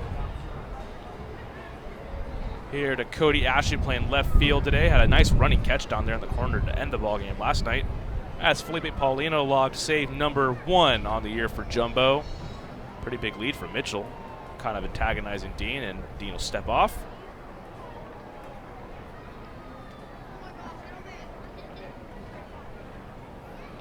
Cody Ashe 0-1 here. Jared Mitchell on first base, aboard on the fielder's choice.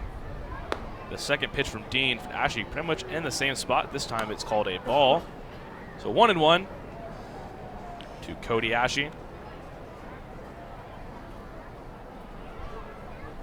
Ashe collected his first big league hit against Sergio Romo, the former San Francisco Giant, back in 2013, and Dean unable to hit the mark with that fastball. So upstairs, 2-1.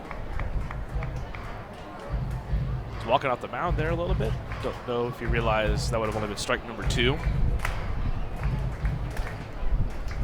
Ashe calls for time here. Flags blowing left to right out there in right field. Jared Mitchell on first base, not too big of a lead, and Ashe pops that one back into foul territory on the third base side.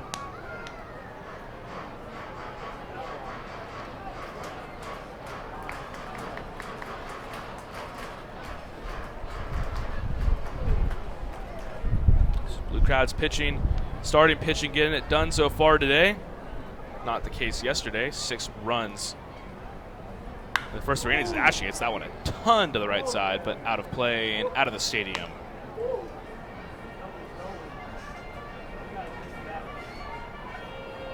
Last night started Brandon Compton, 6 runs, 4 earned in just 4 innings.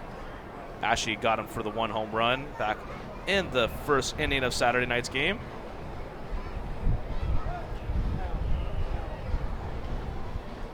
So the 2-2, 2 outs, Ashe fouls that one back again. So we'll go back at it once more. Pat Dean still on the mound for the Blue Crabs.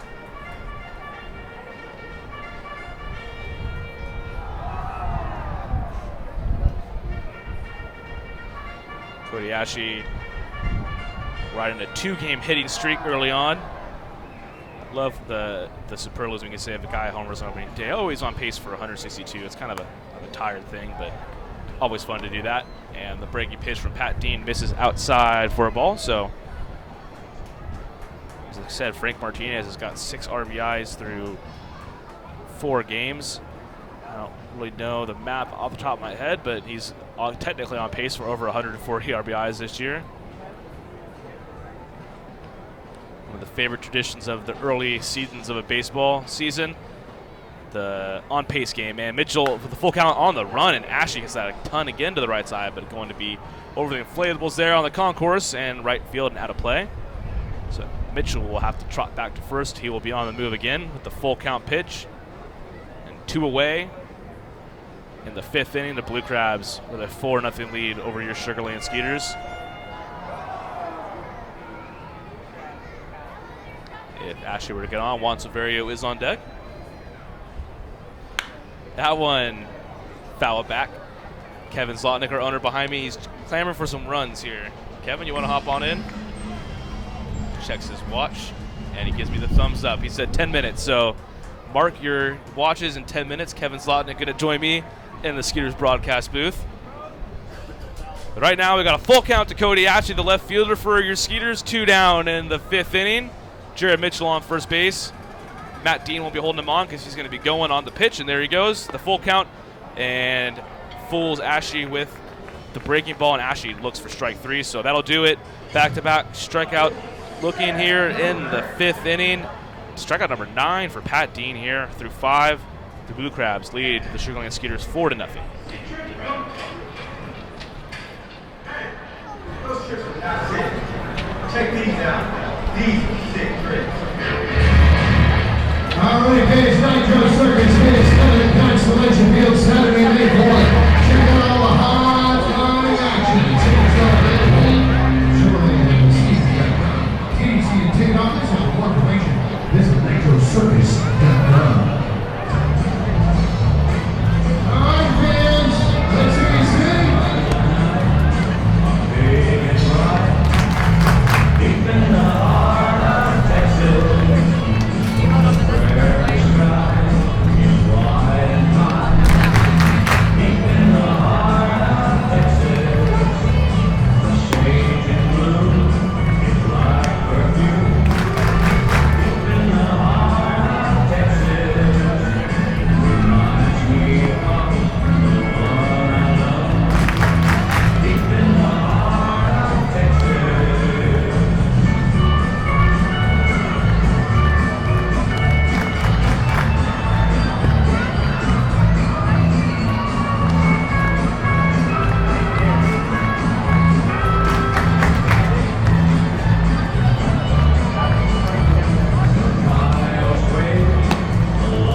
And we head to the top of the 6th here at Constellation Field in Sugar Land, Texas. The Blue Crabs lead the Skeeters 4-0.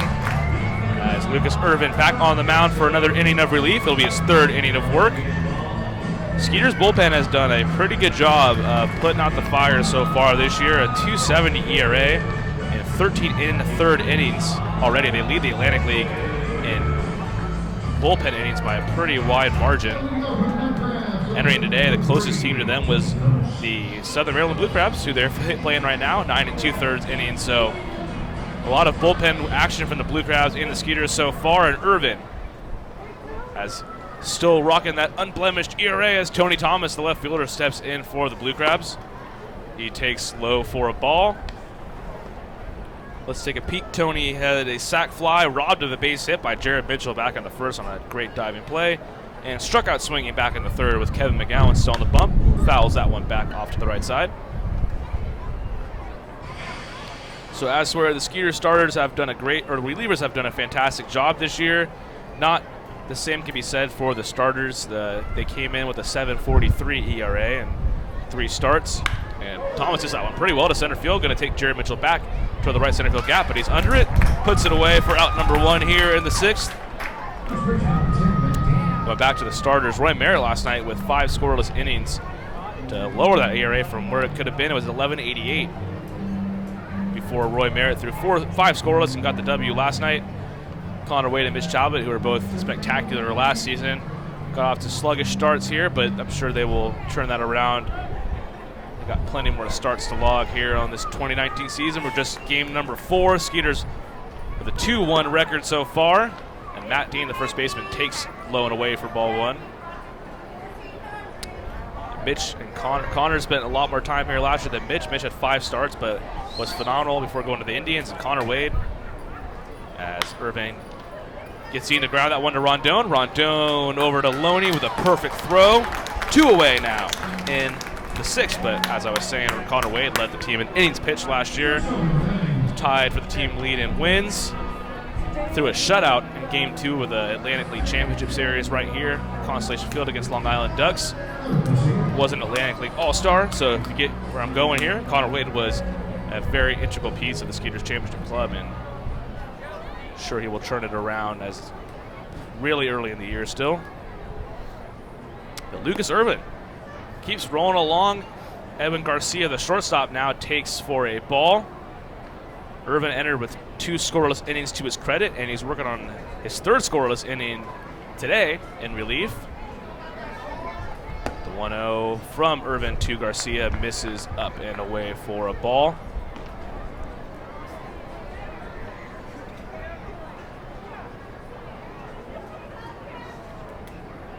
Irvin with just 8 pitches so far.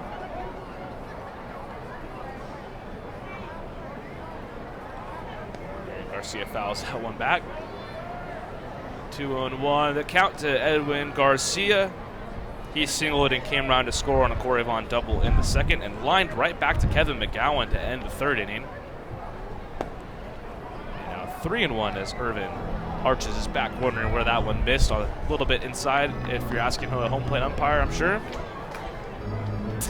Irvin right back on the mound, though, ready for this one. 3-1 the count, 2 away here in the 6th.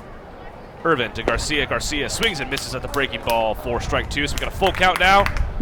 Lucas Irvin through 2 2/3 has allowed just 1 hit and is an out away from 3 scoreless here on in relief of Kevin McGowan. 3-2 from Irvin to Garcia. Pop foul off to the right side as we're nearing the 4 o'clock hour here in Sugar Land, Texas. Ryan Posner here. I've been joined so far today by Kyle Dawson, our assistant general manager. Chris Hill, our president, stopped by for a few innings, and Kevin Zlotnick, our owner, expected to come in here at some point here in a bit. And Garcia hits that one very well to the left side. It is going to get foul into the picnic plaza. Had the distance, but well foul off to the left side. Irvin joins the Skeeters. He joined us late last year, but a big part of the postseason success for the Skeeters. 3-2 now from Irvin to Garcia's pop straight up. Shallow right field. CJ McElroy under it with his left hand, grasps it, and that'll do it here in the top of the 6th. Another phenomenal inning of relief for Lucas Irvin. He's got 3 scoreless innings of relief. Blue Crabs lead 4-0. Skeeters coming to bat in the bottom of the 6th.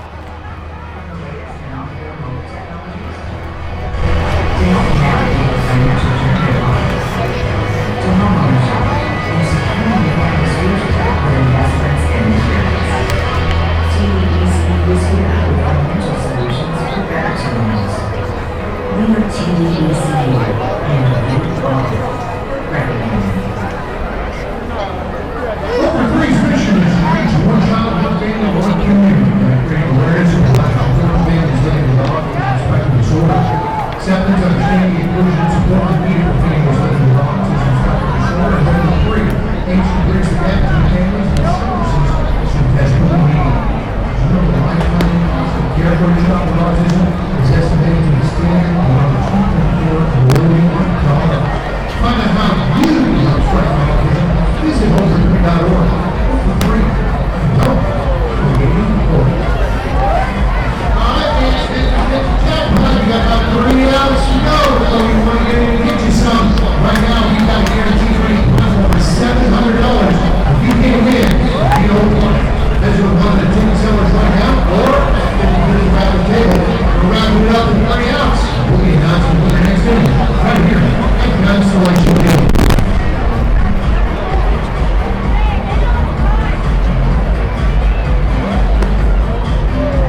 to the bottom of the 6th inning here. At Constellation Field, the Blue Crabs holding a 4-0 lead over the Skeeters. Juan Silverio in and on the mound now for the Blue Crabs is left-hander Adam Choplick. Just one of the better names in the Atlantic League that I've come across so far. It's still early, so a lot of time to trump that name. But Pat Dean, that's going to be it for him. He threw 5 scoreless innings, allowed 5 hits, 9 strikeouts, and just 1 walk through his 5 scoreless. He is on the hook for the win right now, as Juan Silverio takes outside from Adam Choplick for a ball.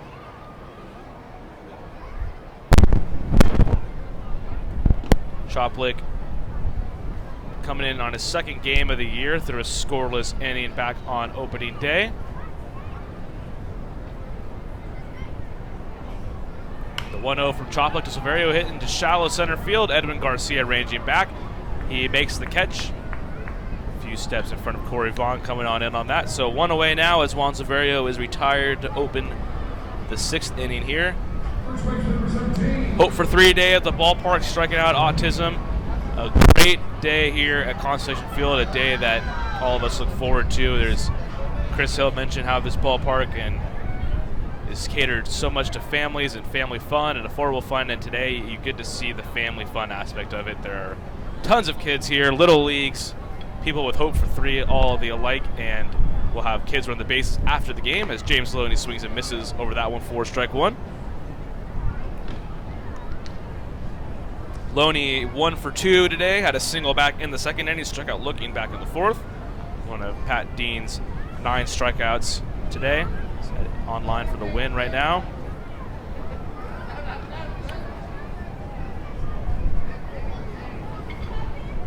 Loney has a hit in all 4 games so far this year, as Ryan Kennery, the 2nd baseman, playing him pretty deep into the grass out there in shallow right field.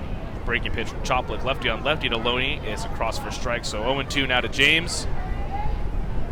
Houston native off to a hot start this year, hitting .357 on the early going. Had a triple in last night's game. The 0-2 in the dirt, all the way back to the net. Retrieving that one will be Tank Shottle, the bat boy for us. Getting some work in as Choplick has a 1-2 count here on James Loney. Adam Choplick listed at 6'9". He is a opposing figure on the mound. His high socks. A 6'9" lefty misses in the dirt once again. Mike Valsetti just behind him. So 2-2, 1 away here. And the bottom of the 6th, Blue Crabs leading 4-0 over the Skeeters.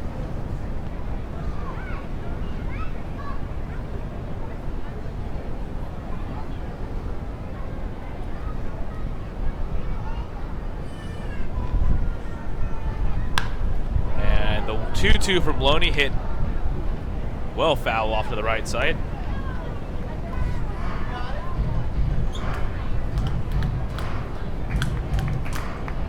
So 2-2, the count to Loney, 1 away in the 6th.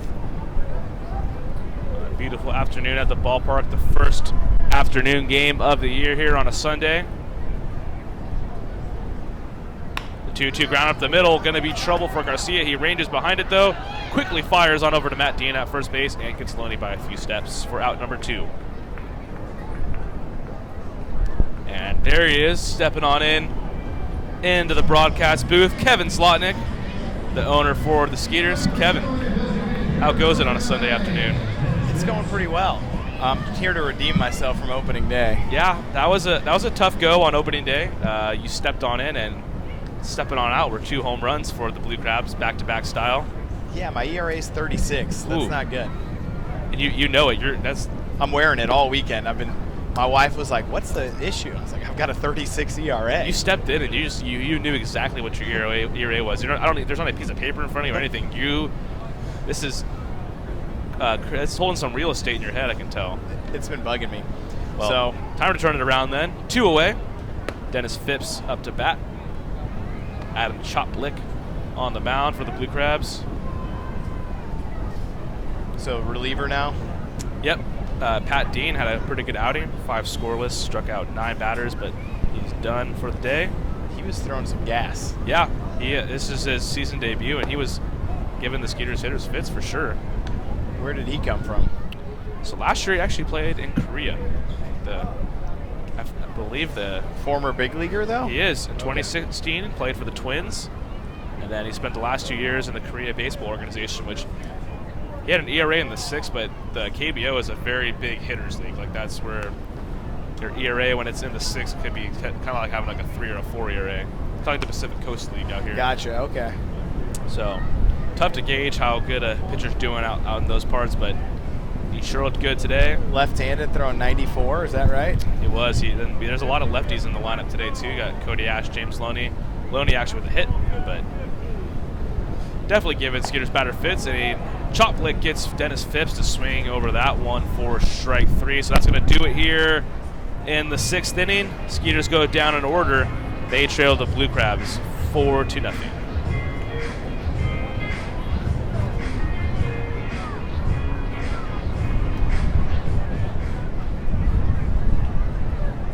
Cheerleading Skeeters are up to date. President Carlos will run the team field today. President Carlos is watching red tape. Stay alive.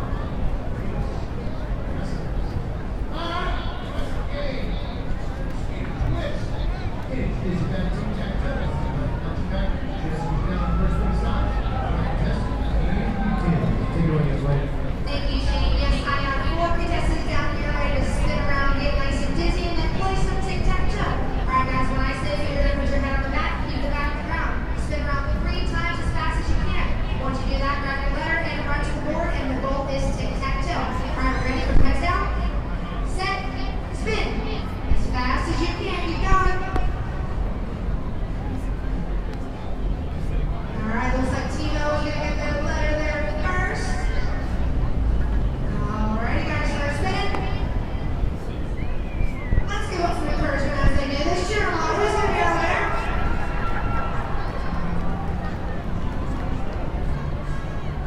Close race right now. Looks like they're going to both go for that last spot up there in the top right. Who's going to get it?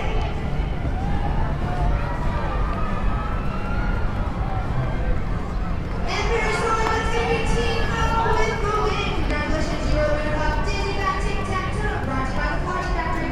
Back at you, Shane. Overall, that's the reason the British are ready to match the Lakers going to be less apologies and Cheerleading Jam. This month, this features and the small gold pin is brought to you by Texas Red Cotton. Texas Red Cotton's largest independent car dealership. Check out the inventory on the red line at first and highway 39 and Florida Discovery. 24/7/365. TexasRedCotton.com. And we head to the 7th here at Constellation Field. Mark Lowe going to come on in relief for the Skeeters. Lucas Irvin, a fine job in relief today. 3 scoreless in relief of starter Kevin McGowan, who started 4 runs in his 3 innings of work. And now Mark Lowe, the Missouri City, Fort Bend County native, attended Fort Bend Baptist Academy, just a couple miles here from the ballpark. Major League veteran, 11 seasons. He gets Corey Vaughn to start this one, and Corey Vaughn pops out up into foul territory. James Loney ranging over. He's not going to have a play, as that's a few rows behind the Skeeters dugout. So does Mark Lowe have the most Major League Baseball service time on our roster, or does James Loney have They're more? tied, 11 years apiece. They're both right around the same age. They didn't really play each other in high school, though, because Mark went to Fort Bend Baptist and James Elkins High School, which I learned yesterday. I did not know Matt Carpenter also played on that team with James Lowe. Dad was Elkins. the coach. Wow. How about that? I mean, now, they did win a Texas State title, so I can't say I'm too shocked, but that's pretty crazy. They were a great team. I can't remember if it was my 8th grade or freshman year, but I was either attending or going to attend the high school that Elkins lost 1 game to that entire year. They were 35-1 when they won the state championship. What high school was that? Lamar High School. Okay, so and we played them in the Astrodome. Wow. 3-game series, and we beat them the first game, and then they beat us down pretty good the second and third games. But that one's fouled off by Corey Vaughn. So Loney got drafted in the first round, and then they had another guy that was an outfielder and pitcher that got drafted in the 3rd or 4th round, Wardell Starling. He never made the big leagues, I guess. And then Matt Carpenter. They were stacked. We were stacked as well, but Yeah, that's a team right there. And playing at the Astrodome, how was that? beautiful. Love it. I remember some people cutting. I think, gosh, I don't think it's the last game, but I remember it was, hey, this could be one of the last games in the Astrodome. So people were cutting off pieces of turf. Nice. Yeah, some people you could take the seat backs off the the concourse, or I guess take some dirt. But at the Astrodome, might as well take some AstroTurf with you. You might have it in your notes. Was that 2001 or 2002? It's 02. 02. 02 was the year they won the state title. That was James' senior season. As you probably were just watching, Corey Vaughn strikes out. So that was my freshman year of high school. Okay. And we're joined by Kevin Zlotnick, the Skeeters owner here, and Mike Falsetti. He is the donut chant victim today, and he is 1 for 2. He flew out to right, back in the second, singled in the fourth. Crowd's pretty into it. Love it. Crowd loves the donut chant. We had some donuts in the office here today. Somebody brought in some Shipleys. And Mike Falsetti swings and misses for a fastball. I prefer toasted yolk donuts to Shipley's. Oh, me too. Big toasted yolk donut guy. It's hard not to think of toasted yolk donuts when you're hearing it chanted here at the ballpark on a nightly basis, daily basis too. Believe it. So Mark Lowe's got one away here, 0-2 to Mike Falsetti. The breaking ball called strike 3. So Mike Falsetti down on strikes looking. So donuts for all or what? I think so. I don't really know the donut chant works. I can't really hear exactly what Shane Brown, our public address announcer, is saying, but I heard the word prize. So someone's going home with, you'd imagine, a donut. So 2 down. Mark Lowe has got 2 strikeouts to open up the 7th inning. The Blue Crabs lead the Skeeters 4-0 on the first afternoon affair here at the ballpark. Just past 4 o'clock. And Lowe gets across the fastball to Ryan Canary, who took over for Angelis Nina. Not sure what happened there. He staggered over to first base on a double play ball back in the 4th. Didn't look like he was running very smoothly. Find out more about that later as Canary takes outside 1-1 now. We've been blessed with some pretty good weather here. It's been a beautiful weekend. And can't say the same for some of our Atlantic League counterparts. The Patriots were rained out on opening day on Friday, so they played a doubleheader yesterday. And that's rough. That's a rough go. And Canary lines that through the right side, going to get into right field for a base hit with 2 away here in the 7th. Yeah, I took a lap around the ballpark, and the playground, splash pad, and ice house are a very popular place today. I mean, yeah, 0 for 3, strikeout autism. This is one of my favorite days here at the ballpark because you just get so many kids. You can tell how much fun they're having here. Oh yeah. They were getting to play some catch on the field earlier. They'll be run the bases after the game. Autographs as well as part of Sunday Fun Day here at the ballpark. So Ruby Silva, the right fielder, steps in, 2 down, runner on first here in the 7th inning, and that one's fouled back. Silva 0 for 3, struck out back in the first, popped out, and has flown out to right field.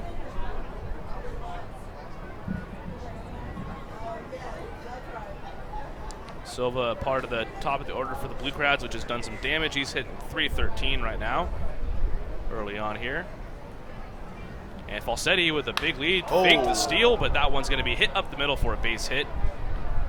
Looks like Falsetti was going to go, but then he went back. Ruby Silva spanks it at the middle, so runners well hit ball there. Yeah, that was well struck by Silva. Good for a single.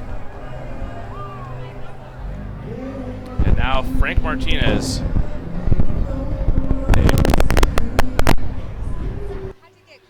Pretty imposing figure here early on. Nothing going as of today. He had the walk back in the first, flew out to right in the second, and popped out to the catcher in the 5th. But he has done some serious damage here early on. A .333 has a home run, a triple, had 6 RBIs coming into this one. Good for the Atlantic League lead. Wow. Yeah, he's been a thorn, but nothing yet today as Lowe misses outside for a ball. Question for you. Did you ever get clarification on the ruling on Thursday night with the fielders We did. issue. I learned a little bit more about how that rule is going to go down. So the umpires have the discretion to say if a fielder is playing too deep into right field, it's up to them to say, oh, that was too deep. You obviously have to have only 2 guys to the right of second base, but like if, say, Josh Prince was playing in right field, the umpire can say, oh, that's too deep. That's considered a shift. It's up to them. Really? And so in that case, they said Angeles Nunez was playing too deep. And from there, if that happens, the hitter's awarded a ball. Or if the hitter gets on with a base hit, he can take the base hit as Martinez hits it up the middle. Rondon dives out of his reach. Around, Canary comes to score. And Frank Martinez continues to feast on Skeeters pitching this series. An RBI single. And that'll push the Blue Crabs lead to 5-0 now in the 7th. Oh boy. Kevin's ERA continues It's to rise. Actually, I think my ERA's dropped, Ryan. That's true, actually, because you got through 2/3 of an inning with a run. Yep. As Mark Lowe looked sharp to start the inning, got Corey Vaughn and Mike Falsetti to strike out, and then 3 straight singles from the Blue Crabs has put them up 5-0 now. I'll be honest, I don't like the umpire's discretion, whether it's a shift or not, because I saw Loney batting, and it appeared to me that the second baseman was I've seen them into right field as well. today. He was playing pretty deep, and I think maybe they're cooling off on that one because if you were to call that every time, there's going to be a lot of. The whole point is to keep this game running smoothly. That's the idea. So having to stop the game a bunch to see if a guy's too deep, that kind of defeats the purpose. Right. Yeah, that was unclear. Did we? So what are we calling that in the official scorebook? I don't think we know yet. It's still to be determined. Working out some kinks with all these new rules. Obviously, no shifting, no mound visits. A pitcher must face at least 3 batters when he comes in. So Mark Lowe has already crossed that threshold. Nobody up in the Skeeters bullpen now, though. What else we got? 1:45 in between innings. We have obviously the automated strike zone on its way via TrackMan. We're not quite ready to debut that just yet. Should be a very interesting facet here as that one gets away from Cordero. The fastball goes all the way to the backstop, likely going to be a passed ball as Silva and Martinez scoot up to second and third respectively. Frank Martinez's RBI single put the Blue Crabs up 5-0. Craig Maddox has had himself a pretty good ball game, 2 for 3, an RBI single in the first, a solo home run in the third, off Skeeters starter Kevin McGowan, who would be on. That the was hook a for blast. that. It was. We've already seen a lot of balls out to right field this year, which didn't see as much of that last year. The wind is blowing severely in from right field today, and that one flew out of here pretty easily. Yep, got up into the Skeeters bullpen onto the berm there in the grassland in right field. Craig Maddox's first home run of the season. He's got runners on second and third here. Mark Lowe, 2-2 the count, 2 away in the 7th, and swings and misses. Fastball upstairs, got him swinging. So Mark Lowe strikes out the side. Unfortunately, not in order as sprinkled in between those 3 Ks, an RBI single from Frank Martinez. So the Blue Crabs lead 5-0 here as we head to stretch time at Constellation Field. Skeeters coming to bat.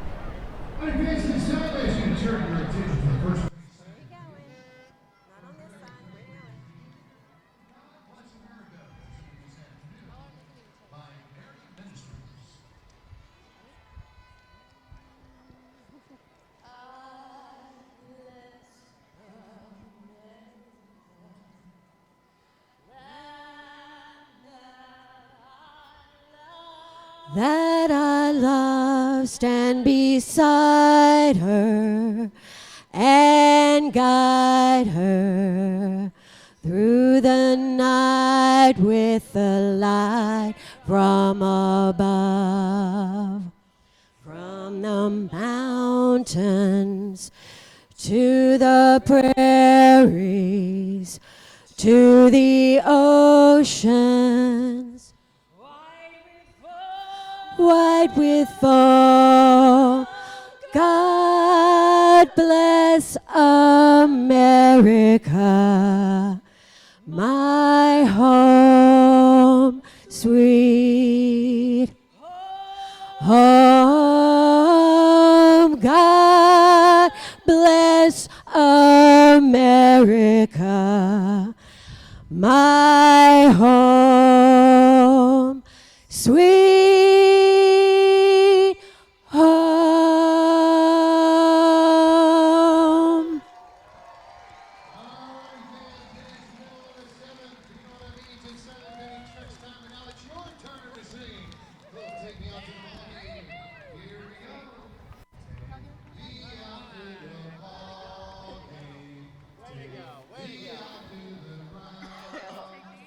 That was really good, ladies.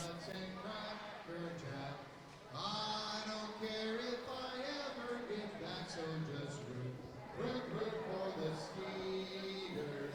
If they don't win, it's a shame. Break it down, 'cause it's 3 strikes, you're out at the old ball game.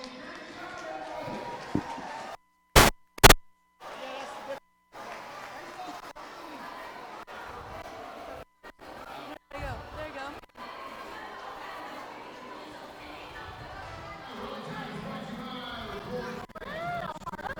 Of course.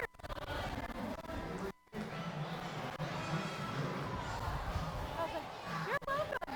You're welcome. Sorry about that at the last No, it's okay. Because Adam had said, we have 3 microphones, everything will be fine. Okay. Because I take for all that out of the count, so sorry. Mary has my number if y'all need anything. Okay. Whoa.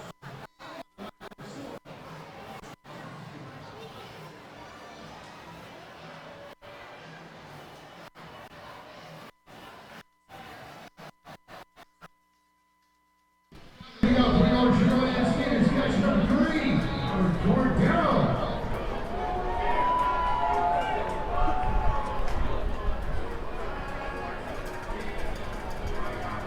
And here we go into the bottom of the 7th inning. Skeeters trail the Blue Crabs 5-0. Kevin Zlotnick, the owner of the Skeeters, is still here in the broadcast booth with me, seeking some runs here as Kevin's ERA continues to skyrocket as a color commentator. I'm blaming you. Yep, that's fair. That's fair. I've been in here as well for all the time you've been, so don't really know who's to blame here. Nonetheless, it could be rally time here this inning. Albert Cordero takes outside for a ball. Adam Choplick still on the mound for the Blue Crabs. 1-0 chop to the right side on a few hops. Canary fires over to Matt Dean at first base, and that'll start things here in the 7th, 4-3. Yeah, it would have been nice if Cordero would have started with a hit here, get a couple guys on, flip the order around, and get a big number. But you got some speed here, though, at the bottom of the order. Josh Prince and C.J. McElroy. C.J. McElroy's had a great start of the year. 2 hits today. Had an RBI double last night. Stole a couple bases in last night's game. He had the game-tying RBI on Friday night. He has been a nice piece at the bottom of the order for the Skeeters. And Prince chops that one to Matt Dean. A little bit of a check swing there. And Dean takes it to first base himself. So quickly here in the 7th, there are 2 away. 2 pitches? 2 pitches, 2 away. Actually, 3 pitches. 3 pitches. But quickly, Adam Choplick has got himself 2 outs as C.J. McElroy steps on in. As we mentioned, he's 2 for 2 for 2, today. He is. So C.J. was where last year? C.J. spent some time in the Reds farm system, AA, AAA. Okay. And then a little bit of the rookie level. I imagine he was rehabbing there, an injury of some sort. As Choplick fires that across for a strike. As mentioned, we were featuring him a little bit earlier. His father, Chuck, pitched in the majors. His father, Chuck, a good friend of Deacon Jones, special advisor here for the Skeeters. The 0-1 from Choplick to McElroy, misses low. Keep on saying Choplick because might as well when you got him in there. That's one of the better names in the Atlantic League. I'm looking over your head at the roster to see how that is spelled. Just like it sounds. Spelled okay. how it sounds. Yep. Choplick. 6'9" lefty here, rocking the high socks. In on his 2nd inning of relief. Cross up. Yep, it looks like. Falsetti was expecting a breaking pitch there. Still able to catch that. Nobody on base, though, so it wouldn't have mattered. Choplick, born in Denton, Texas, north of Dallas, and played with the Frisco Rough Riders last year near his hometown, the AA affiliate for the Texas Rangers. And McElroy hits that one well to the right side. Should fade away. Silva on the move and makes the catch. So Adam Choplick has retired 6 straight out of the bullpen, and the Blue Crabs hanging on to a 5-0 lead still over the Skeeters. We will head to the 8th inning here at Constellation Field on the first Sunday afternoon at the ballpark. Always do what has to be done. That is go.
Welcome back to Constellation Field.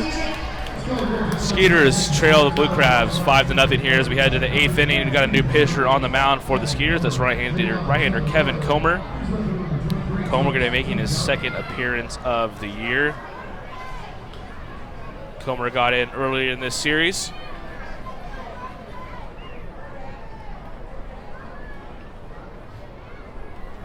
As we have a few position changes, and our official scorer, John Williams, popped in. It is pretty brutal trying to read the numbers here on the backs of these respective jerseys. The Skeeters rocking the Strikeout Autism Hope for 3 jerseys.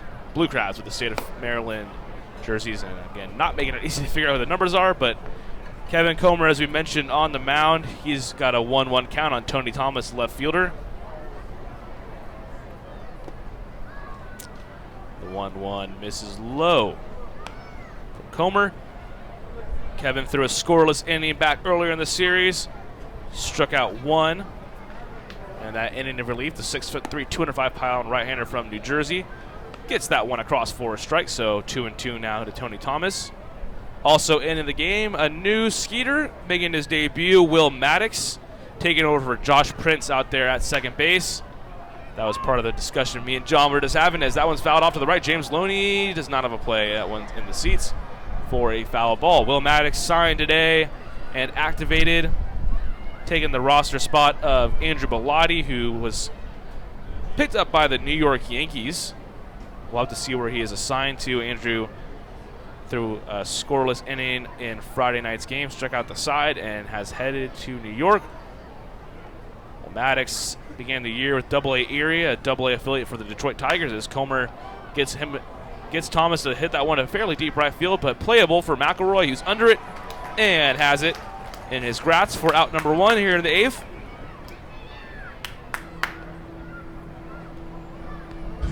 So 1 away, Kevin Comer, in his first season with the Skeeters. Spent last year at AAA Toledo, which is the AAA affiliate of the Tigers. So Kevin Comer and Will Maddox, both Tigers products. Now on the diamond here, Constellation Field for the Skeeters, is Matt Dean, the first baseman, takes for strike 1.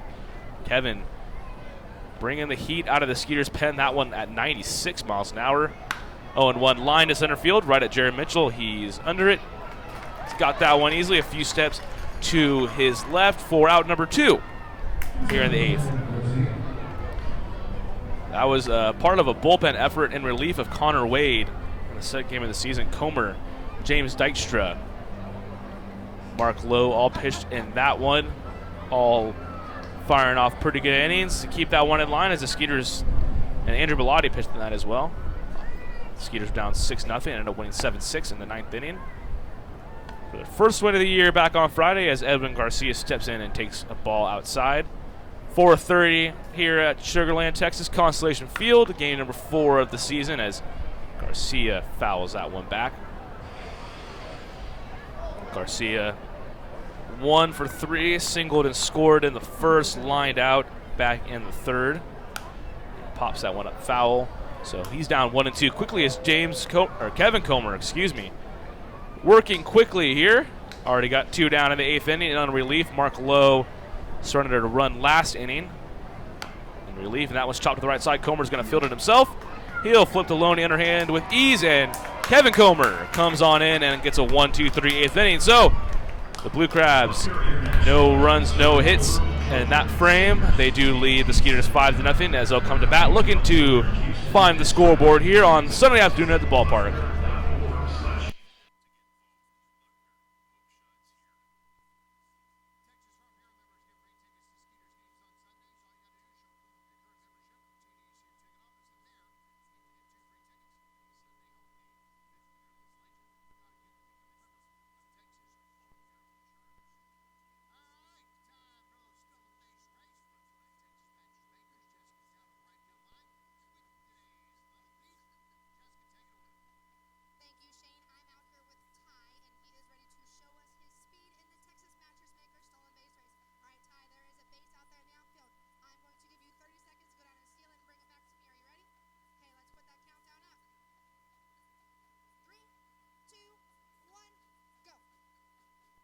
And Ty is off and running. We put it pretty far out there, so let's cheer him on as he runs down there. All right, Ty's got the base. You got to make it all the way back to me. 15 seconds to go. Keep running. And with a few seconds to spare, Ty is going to be our winner of the stolen base race. Brought to you by Texas Mattress Makers. Back up to you, Shane. At Texas Mattress Makers, comfort, quality, honesty, and expertise all come together. As the mattress experts have hands-on experience, they will personally fit you to the mattress that best suits your needs. Visit Texas Mattress Makers in your Houston and Virginia locations. Customize your good night's sleep. This call to bullpen is brought to you by Drive Clean Texas. Fans visit drivecleantexas.org. Simple steps on how you can reduce vehicle emissions and help save money on your home.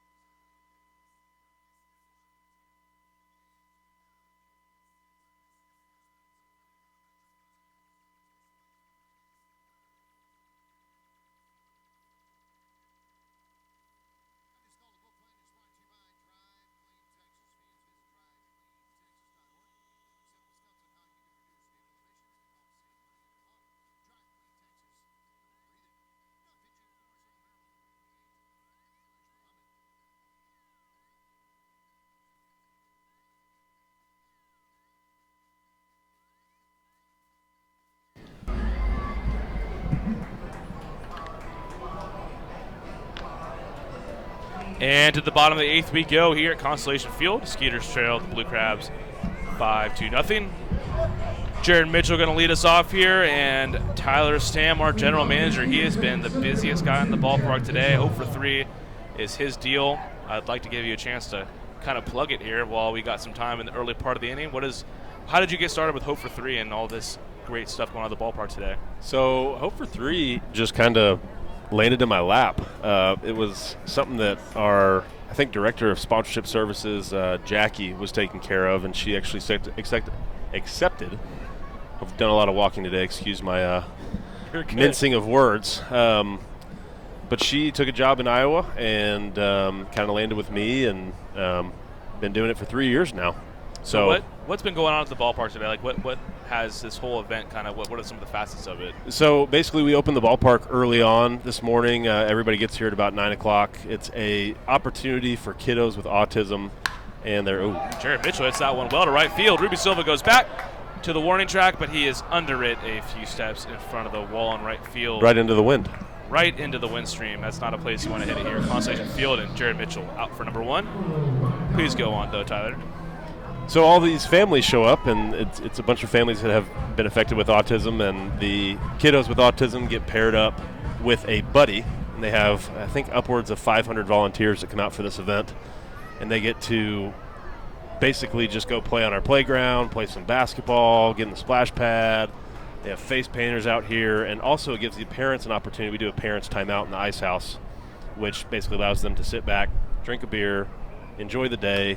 Autism is a very intensive parenting. It requires a lot of parenting. All parenting does, but autism requires a 24/7 parenting effort, and it just gives them a couple hours just to relax, enjoy the day. It's a very, very fun event. It's one of my favorites that we do. And Alvaro Rondon steps in. That's awesome, man. I mean, you just tell it's one of those days at the ballpark when they say we're a family-friendly entertainment. Today, that family-friendly is on display. Autographs, kids running the bases, kids playing catch on the field before the game. Had a parade around the warning track. I mean, this was just a great first Sunday at the ballpark, and I've had the pleasure of being able to have a great seat to watch it. There you go. You have not had a seat to watch it, though. You've probably put in – I asked you before the game, I wanted you to come in here because I wanted to see how many steps you put in on your pedometer today. Oh, I don't even know. I think you got to be over like I've got to be 30,000. I don't know, but I definitely 100% am over 20,000. I would bet some money on that for sure. 23,862 steps thus far. Oh, my. Which is good. I'm feeling like this is a summer of weight loss potentially. I logged 7 steps to grab a bottle of water out of the fridge behind me in the bottom of the 4th, I think. So that was my step track of the day. There's no shame in that. It's a lazy Sunday. It's a lazy Sunday. Game of Thrones on later tonight. Got Skeeters baseball during the day. Starting to get a little bit stressed out about this episode tonight. Yeah, me and Chris Hill were talking about it as Alvaro Rondon that one shallow left field. Tony Thomas was playing him shallow, unable to get it past Tony Thomas. Alvaro Rondon on his way to second base. On his way to third base now. That one was trouble for Thomas down there in the corner. And slides past the base, and he's able to hold on, though. Attaboy. Oh, my. The slip and slide. Alvaro almost slid all the way across third base, but he hangs on for a one-out triple here in the 8th inning. Rally Stam. Hey, getting it done. Let's make it a thing. Tyler joined me on opening day, and in the 9th inning, Juan Silverio had a home run, which was the only run on opening day here. So he hops in the booth. Alvaro Rondon with a triple. I see that Alvaro Rondon did not lose his speed during the offseason. Yeah, I did not lose it whatsoever, as that one was hitting to shallow left field. Tony Thomas was already playing shallow with Rondon at the plate. As Cody Ashley takes ball 1. And yeah, Alvaro, there must have been some trouble down there in the corner retrieving that. Even if there wasn't, you could figure Alvaro probably gets there anyways, but. Right, literally the one part of the ballpark that we cannot see. The 1-0 to Ashley takes for a ball. So 2-0. There's a new pitcher on the mound for the Blue Crabs, El Haj Muhammad. The 6'3", 250-pound right-hander from New Brunswick, New Jersey. Played with Sussex County in the Can-Am League last year. On for his 2nd inning of relief this year. He was touched up as part of that 6-run comeback for the Skeeters on Friday night. Enters with a 5.40 ERA. 2-0 to Ashley is a breaking ball, which he takes for a strike. What do you think's going to happen tonight in this Game of Thrones? I mean, I just can't stop thinking about it. So Chris asked me who I think is going to die first. I have my money on Theon Greyjoy. Okay. What about you? Dude, Brienne of Tarth. Wow. It's going to happen. Offer knighting. I'm telling you, something good happened to her. And in this show, when things are going and looking your way, that's when they tear you down. You're the one who told me that everyone's saying the crypt is the safe place to be, which now we know as for a fact the crypt will not be safe. There you go. As Ashley hits that one to shallow left field. Same kind of play for Thomas. It'll get in front of him for a base hit. Incoming to score is Alvaro Rondon, and the Skeeters have scored their first run of the day, an RBI single from Cody Ashe here in the 8th inning. Blue Crabs see their lead cut by 1. It's now 5-1 as Cody Ashe has a hit in 3 straight games now, an RBI in 2 straight. Had the home run last night. Not quite an Ashe smashy, but a bloop single in the left field gets the job done as Tony Thomas has got to be shaking his head. He's feeling, wherever he's positioned, he's just been like a step and a half too much to his left. When you said smashy Ashy last night, I lost it pretty good in the control room. That's my second home run call of the year. Juan Severio has the other home run for the Skeeters so far. And speaking of Juan Severio, he's up to plate right now. Takes ball 1-0. So El Haj Muhammad has had a little trouble this year. As we mentioned, he got touched up on Friday night as part of that 6-run comeback for your Skeeters. And today, the triple from Rondon, and now an RBI single from Cody Ashe, both opposite field bloopers to left field. Mr. Juan is due. I think so. He's had a hit in all 3 games. Does not have a hit yet today. It's El Haj at 99 on the radar gun here at Constellation Field. Misses inside, so 2-0.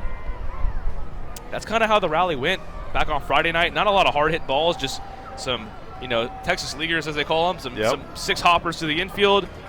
And then obviously the Juan Severio triple in the 9th inning. That was the blast, you could say, the bloop, then the blast. And he pops that one straight up.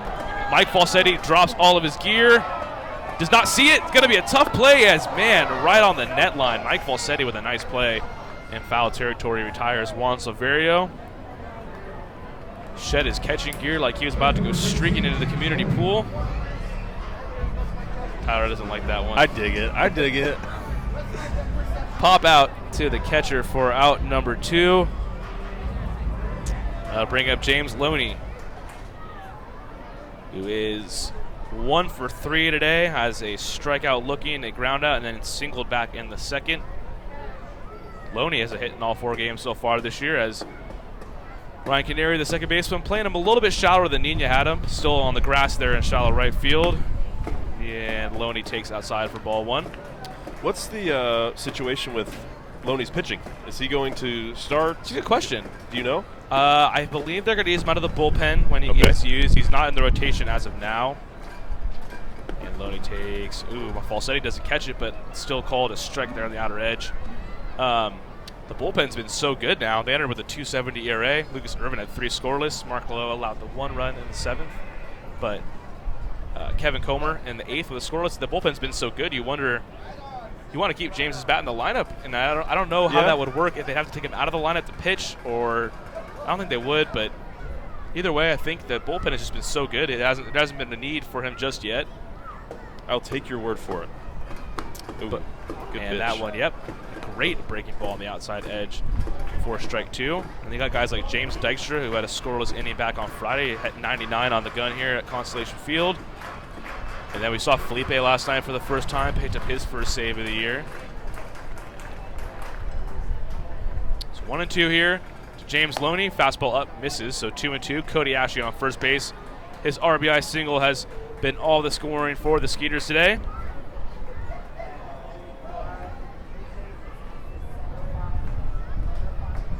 5-1 Blue Crabs lead in the bottom of the 8th inning. Nobody in the bullpen, so Kevin Comer probably coming out for another inning of work into the top of the 9th. As Loney chops that one up the middle. Garcia had him played that way. He fires over to Dean at first, and that'll do it here in the 8th. But the Skeeters pick up their first run on an RBI single from Cody Ashe.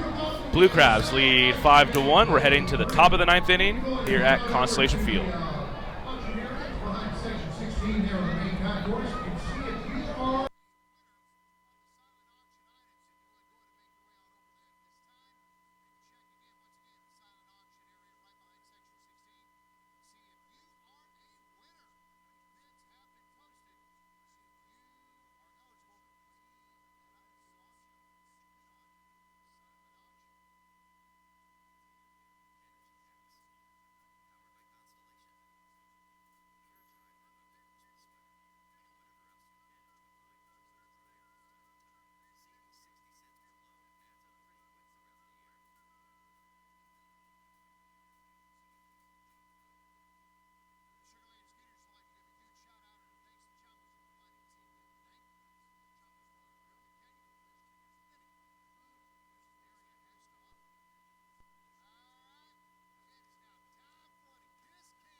considered 40 home run.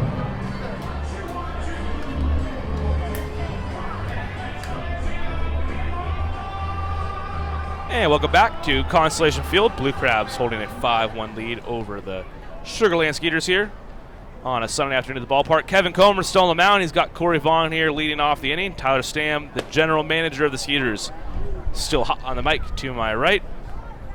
Tyler has put together another fine day for Hope for 3 here at the ballpark. I don't do much of anything for that. They do all the work. I mean, you only took about 23,000 steps today. CJ McElroy is under this shallow fly ball. Gets Corey Vaughn for out number 1. But they set up everything. Darla Farmer, I think she's the CEO now. She was the executive director, but she does absolutely everything for it. Super detailed itinerary. I just have to walk a lot and carry tables, and Tyler's being modest. He did a It's lot, fun. but they brought a pretty big crew here with them today. Yep. You can tell, and they did a fantastic job. And I'm sure it's not over. They get to run the bases here after the game's over. But we're not done yet. Skeeters still got to rally them, I think, as Kevin Comer gets a strike over to Mike Falsetti, the catcher. Comer on in his second inning through a 1-2-3 eighth inning. Kevin Comer, a new face on this Skeeters roster. A lot of the newer faces are in the bullpen. We've seen a few of them already. Andrew Bellotti, one of those new faces, has already left us. Got picked up by the Yankees. Did he officially leave? He is gone. He is gone. packed up. His locker was empty. Will Maddox, playing second base now, has taken over his roster spot. Good for him. Yep. 1 and 2 now to Falsetti. That's 2 guys already. Last year, Paco Rodriguez got picked up in the first homestand, and I thought that was crazy. Well, now we've already have 2 guys who got picked up after 14 last year. I think based on this roster, it's going to beat that. I think the guy on the mound is going to be another candidate. Yeah. At some point, a younger player, relief pitcher. Relief pitchers seem to go quickest based off last year at least. Yep. Cool story about Bellotti. I had another team reach out to me. I think it was yesterday. My days are already running together. Game 4. Yep. But he reached out and said, "Hey, let's talk about Andrew Bellotti." And I had heard that the Yankees were looking at him, and so I went down and found Bellotti and asked him, "Hey, there's another team looking at you." And I guess he had been out of baseball for a couple of years, right? He had last pitched in 2016. And he said, "Man, I come back and all of a sudden all these teams want me? Like, where did this come from?" And he was excited. Yeah. He was super excited. A really nice guy. Got a chance to work with him a little bit, getting him out here and getting him set up with a host family, and really good dude. Most importantly, he's a San Diego, California native, so I knew he was going to be a good guy. But that one's skied to Will Maddox, and he'll put that away. His first put out as a Skeeter will be out number 2 as Kevin Comer has retired 5 straight out of the bullpen. I like this new sound effect we got going here. Shay's doing a good job in there. Shay Villarreal, our DJ, if you will, controlling the music and the sound effects. Shay, he loves his sound effects. He does, for sure. That's great. I hope he's hearing this right now, but last night we had a major flub on a sound effect. And I'll have to tell you the story, but come on, Shay.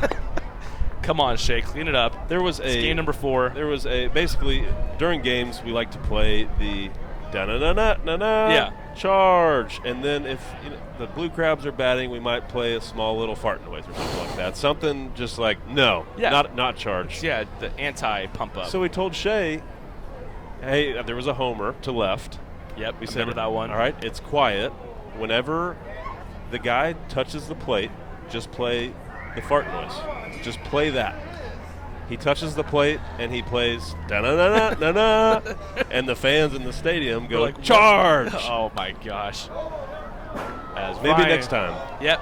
There's still plenty of games, only game number 4. They got 70 home games here at Constellation Field as Ryan Canary, the second baseman, is quickly down 1 and 2. Blue Crabs leading 5-1. Tyler Stam in the booth with me, and Canary grounds that one to Maddox, throws over to Loney. So Kevin Comer, 6 up, 6 down in relief for your Skeeters. They have one last chance here to find the run column, down 5-1 here. You'll be back with more Skeeters baseball here on a Sunday afternoon at the ballpark in just a second.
It's time for a rally here at Constellation Field. The Skeeters trail the Blue Crabs 5-1. As we are head to the bottom of the ninth, Miguel Nunez is going to take the hill for the Blue Crabs. Not a save opportunity yet. Miguel Nunez, 6'6", 215 pounds, right-hander out of La Romana, Dominican Republic. Has a scoreless inning of relief already to his credit this year. Spent most of last year with AA Reading, the Phillies affiliate. Tyler Stam still with me here for another inning of baseball. As Dennis Phipps is going to lead us off, and he'll take inside for a ball. Phippsy today is 0 for 2, walked back in the fourth. Going to need him to start the rally here. Let's go 29. Let's get a base hit. Second pitch from Nunez to Phipps is in there for a strike. Nunez has spent all of his time at the affiliated level with the Phillies. He's got 6 years of experience with them in the minor league system. First year with the Blue Crabs, and that one misses up to Phipps, so 2-1 now. Dennis Phipps, the DH, rocking the high black socks with his Hope for 3 uniform. Those will be auctioned off right behind me. I think the auction's probably over, right, Tyler? Correct. Okay. That's Still okay. auction. Yep. We Always. did auction them off. Yep, we did. One of our many jersey auctions we'll have is that one missed very inside to Phipps, able to get out of the way. So 3-1. Tyler, I think, was looking to see how fast that one was. We didn't. I was actually looking to say hi to my wife. Oh, she's sitting over there in section 12. She's got. I see her too. She's got a rally hat on. She does. She's super into it tonight. Love that. Today. And Phipps leads us off here with the walk. So on cue, we mentioned we need some runs here, a little bit of a rally, and Dennis Phipps aboard the second walk of the day. Gonna bring up Albert Cordero. Still looking for his first hit of the year, and what a better time than right now when we are trailing by 4 with nobody down. It's Old Town Road, bumping on the speakers. I'm feeling it right now. I'm going to turn the crowd mic down. I don't want us to get flagged by YouTube again. The hit is going to come right here. I think so, too. I agree. As Miguel Nunez on the bump for the Blue Crabs, Albert Cordero, Dennis Phipps on first. First pitch misses way outside for a ball. So Nunez having some trouble finding the strike zone here. All of his pitches seem to be missing into righties, and that one was away to Albert Cordero. Switch hitter batting from the left side. Will Maddox going to get his first at bat as a Skeeter. He's on deck. The 1-0 catches the outside edge, so a strike there. 1-1 now to Albert. Are you excited about this? I don't think we've really talked about it. This TrackMan system and The potentially broadcaster in me is very excited. right. You'll be able to see it instantly. Is the And thought? Albert pops that one back. Falsetti, I don't think he's going to have a play at that one. He won't. The broadcaster in me likes it. The stat geek in me is doing backflips about it. I think that's going to be so cool to be able to see. I think it's going to be the bane of my girlfriend's existence because I'm probably just going to go home after spending like 8 hours at the ballpark, and I'll go home and look at more TrackMan stuff. Well, remember when I first got the link for Major League Yeah. Baseball, you were the first person I grabbed to show the detail of the system. It's insane. I mean, you can see, things like the exit velocity, the launch angle, the stuff you'd imagine you can see. But the 2-1 from Nunez Cordero grounded to Garcia. He fires over to second. Cordero over to first just in time. I don't know about that. So a 6-4-3 double play, and that one, Coco was busting it down the first baseline, just a step behind. Am I allowed to guess. say I don't agree with that call? Is that okay? This is America. This is freedom of speech. You could say what I mean. I guess sans maybe some curse words here. We are on YouTube though, so I don't know really if the FCC has any jurisdiction, but. Right, I just didn't know if it was common courtesy to not say, hey, that guy was safe. Nah, it's all good. And Will Maddox going to lead things off 2 away as Albert Cordero grounded into the 6-4-3 twin killing. So 2 down, Skeeters down to their last out. Blue Crabs lead 5-1 here. Miguel Nunez to Will Maddox making his Skeeters debut, fouls that one back. He joined the team today, correct? He literally got in today. Took his physical, signed him up, and Will Maddox has got some connections to Pete Incaviglia. He played with AA Erie to begin this year. That's where Pete used to manage back in the early 2000s, a AA affiliate of the Detroit Tigers. Maddox takes up and away. I don't believe he's related to Craig Maddox, the Blue Crabs DH who homered earlier today. That would be interesting. That would be pretty crazy. So 1-2. Will Maddox hits that one on the numbers there, takes Corey Vaughn back, and he reaches up and makes the catch a few steps in front of the warning track. So that is going to do it here at Constellation Field. Final score, Blue Crabs 5, Skeeters 1. Blue Crabs move to 2-2 on the year, as well as the Skeeters, who are now 2-2 through Game 4 of the season. Thank you to Tyler for joining me for these last few innings he's got to run, because he's got some Hope for 3 business to attend to, I think, unless I just kicked you off preemptively. We are going to be back here in just a few for the Skeeters post-game show. Skeeters drop game number 4 to the Blue Crabs, 5-1.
Coming out, being a part of today's festivities, youngins enjoy documentary about 14 kids on the bases. Please be safe going home. Thank you again for spending part of your weekend with us until tomorrow evening. Good afternoon, everybody. And welcome back, folks. Skeeters fall in Game 4 of the 2019 season, 5-1 to the Southern Maryland Blue Crabs on the first Sunday day game of the year. Mentioned 5-1 win for the Blue Crabs. They tallied 2 runs in the first inning. RBI single from Craig Maddox got the game started. They tallied another run in the second inning on an RBI double from Corey Vaughn, and then in the third, Maddox struck again with a solo home run, put them up 4-0.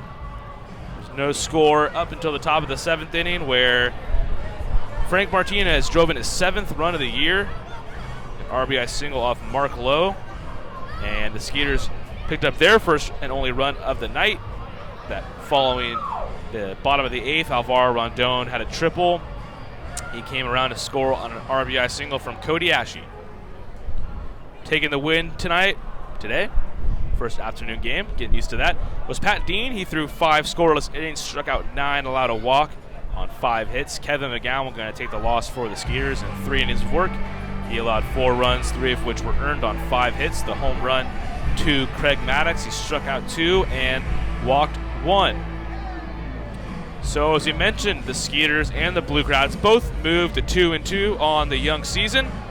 We'll be back here at Constellation Field tomorrow night, 7:05 start. First Monday game of the year. We get a lot of the first out of the way.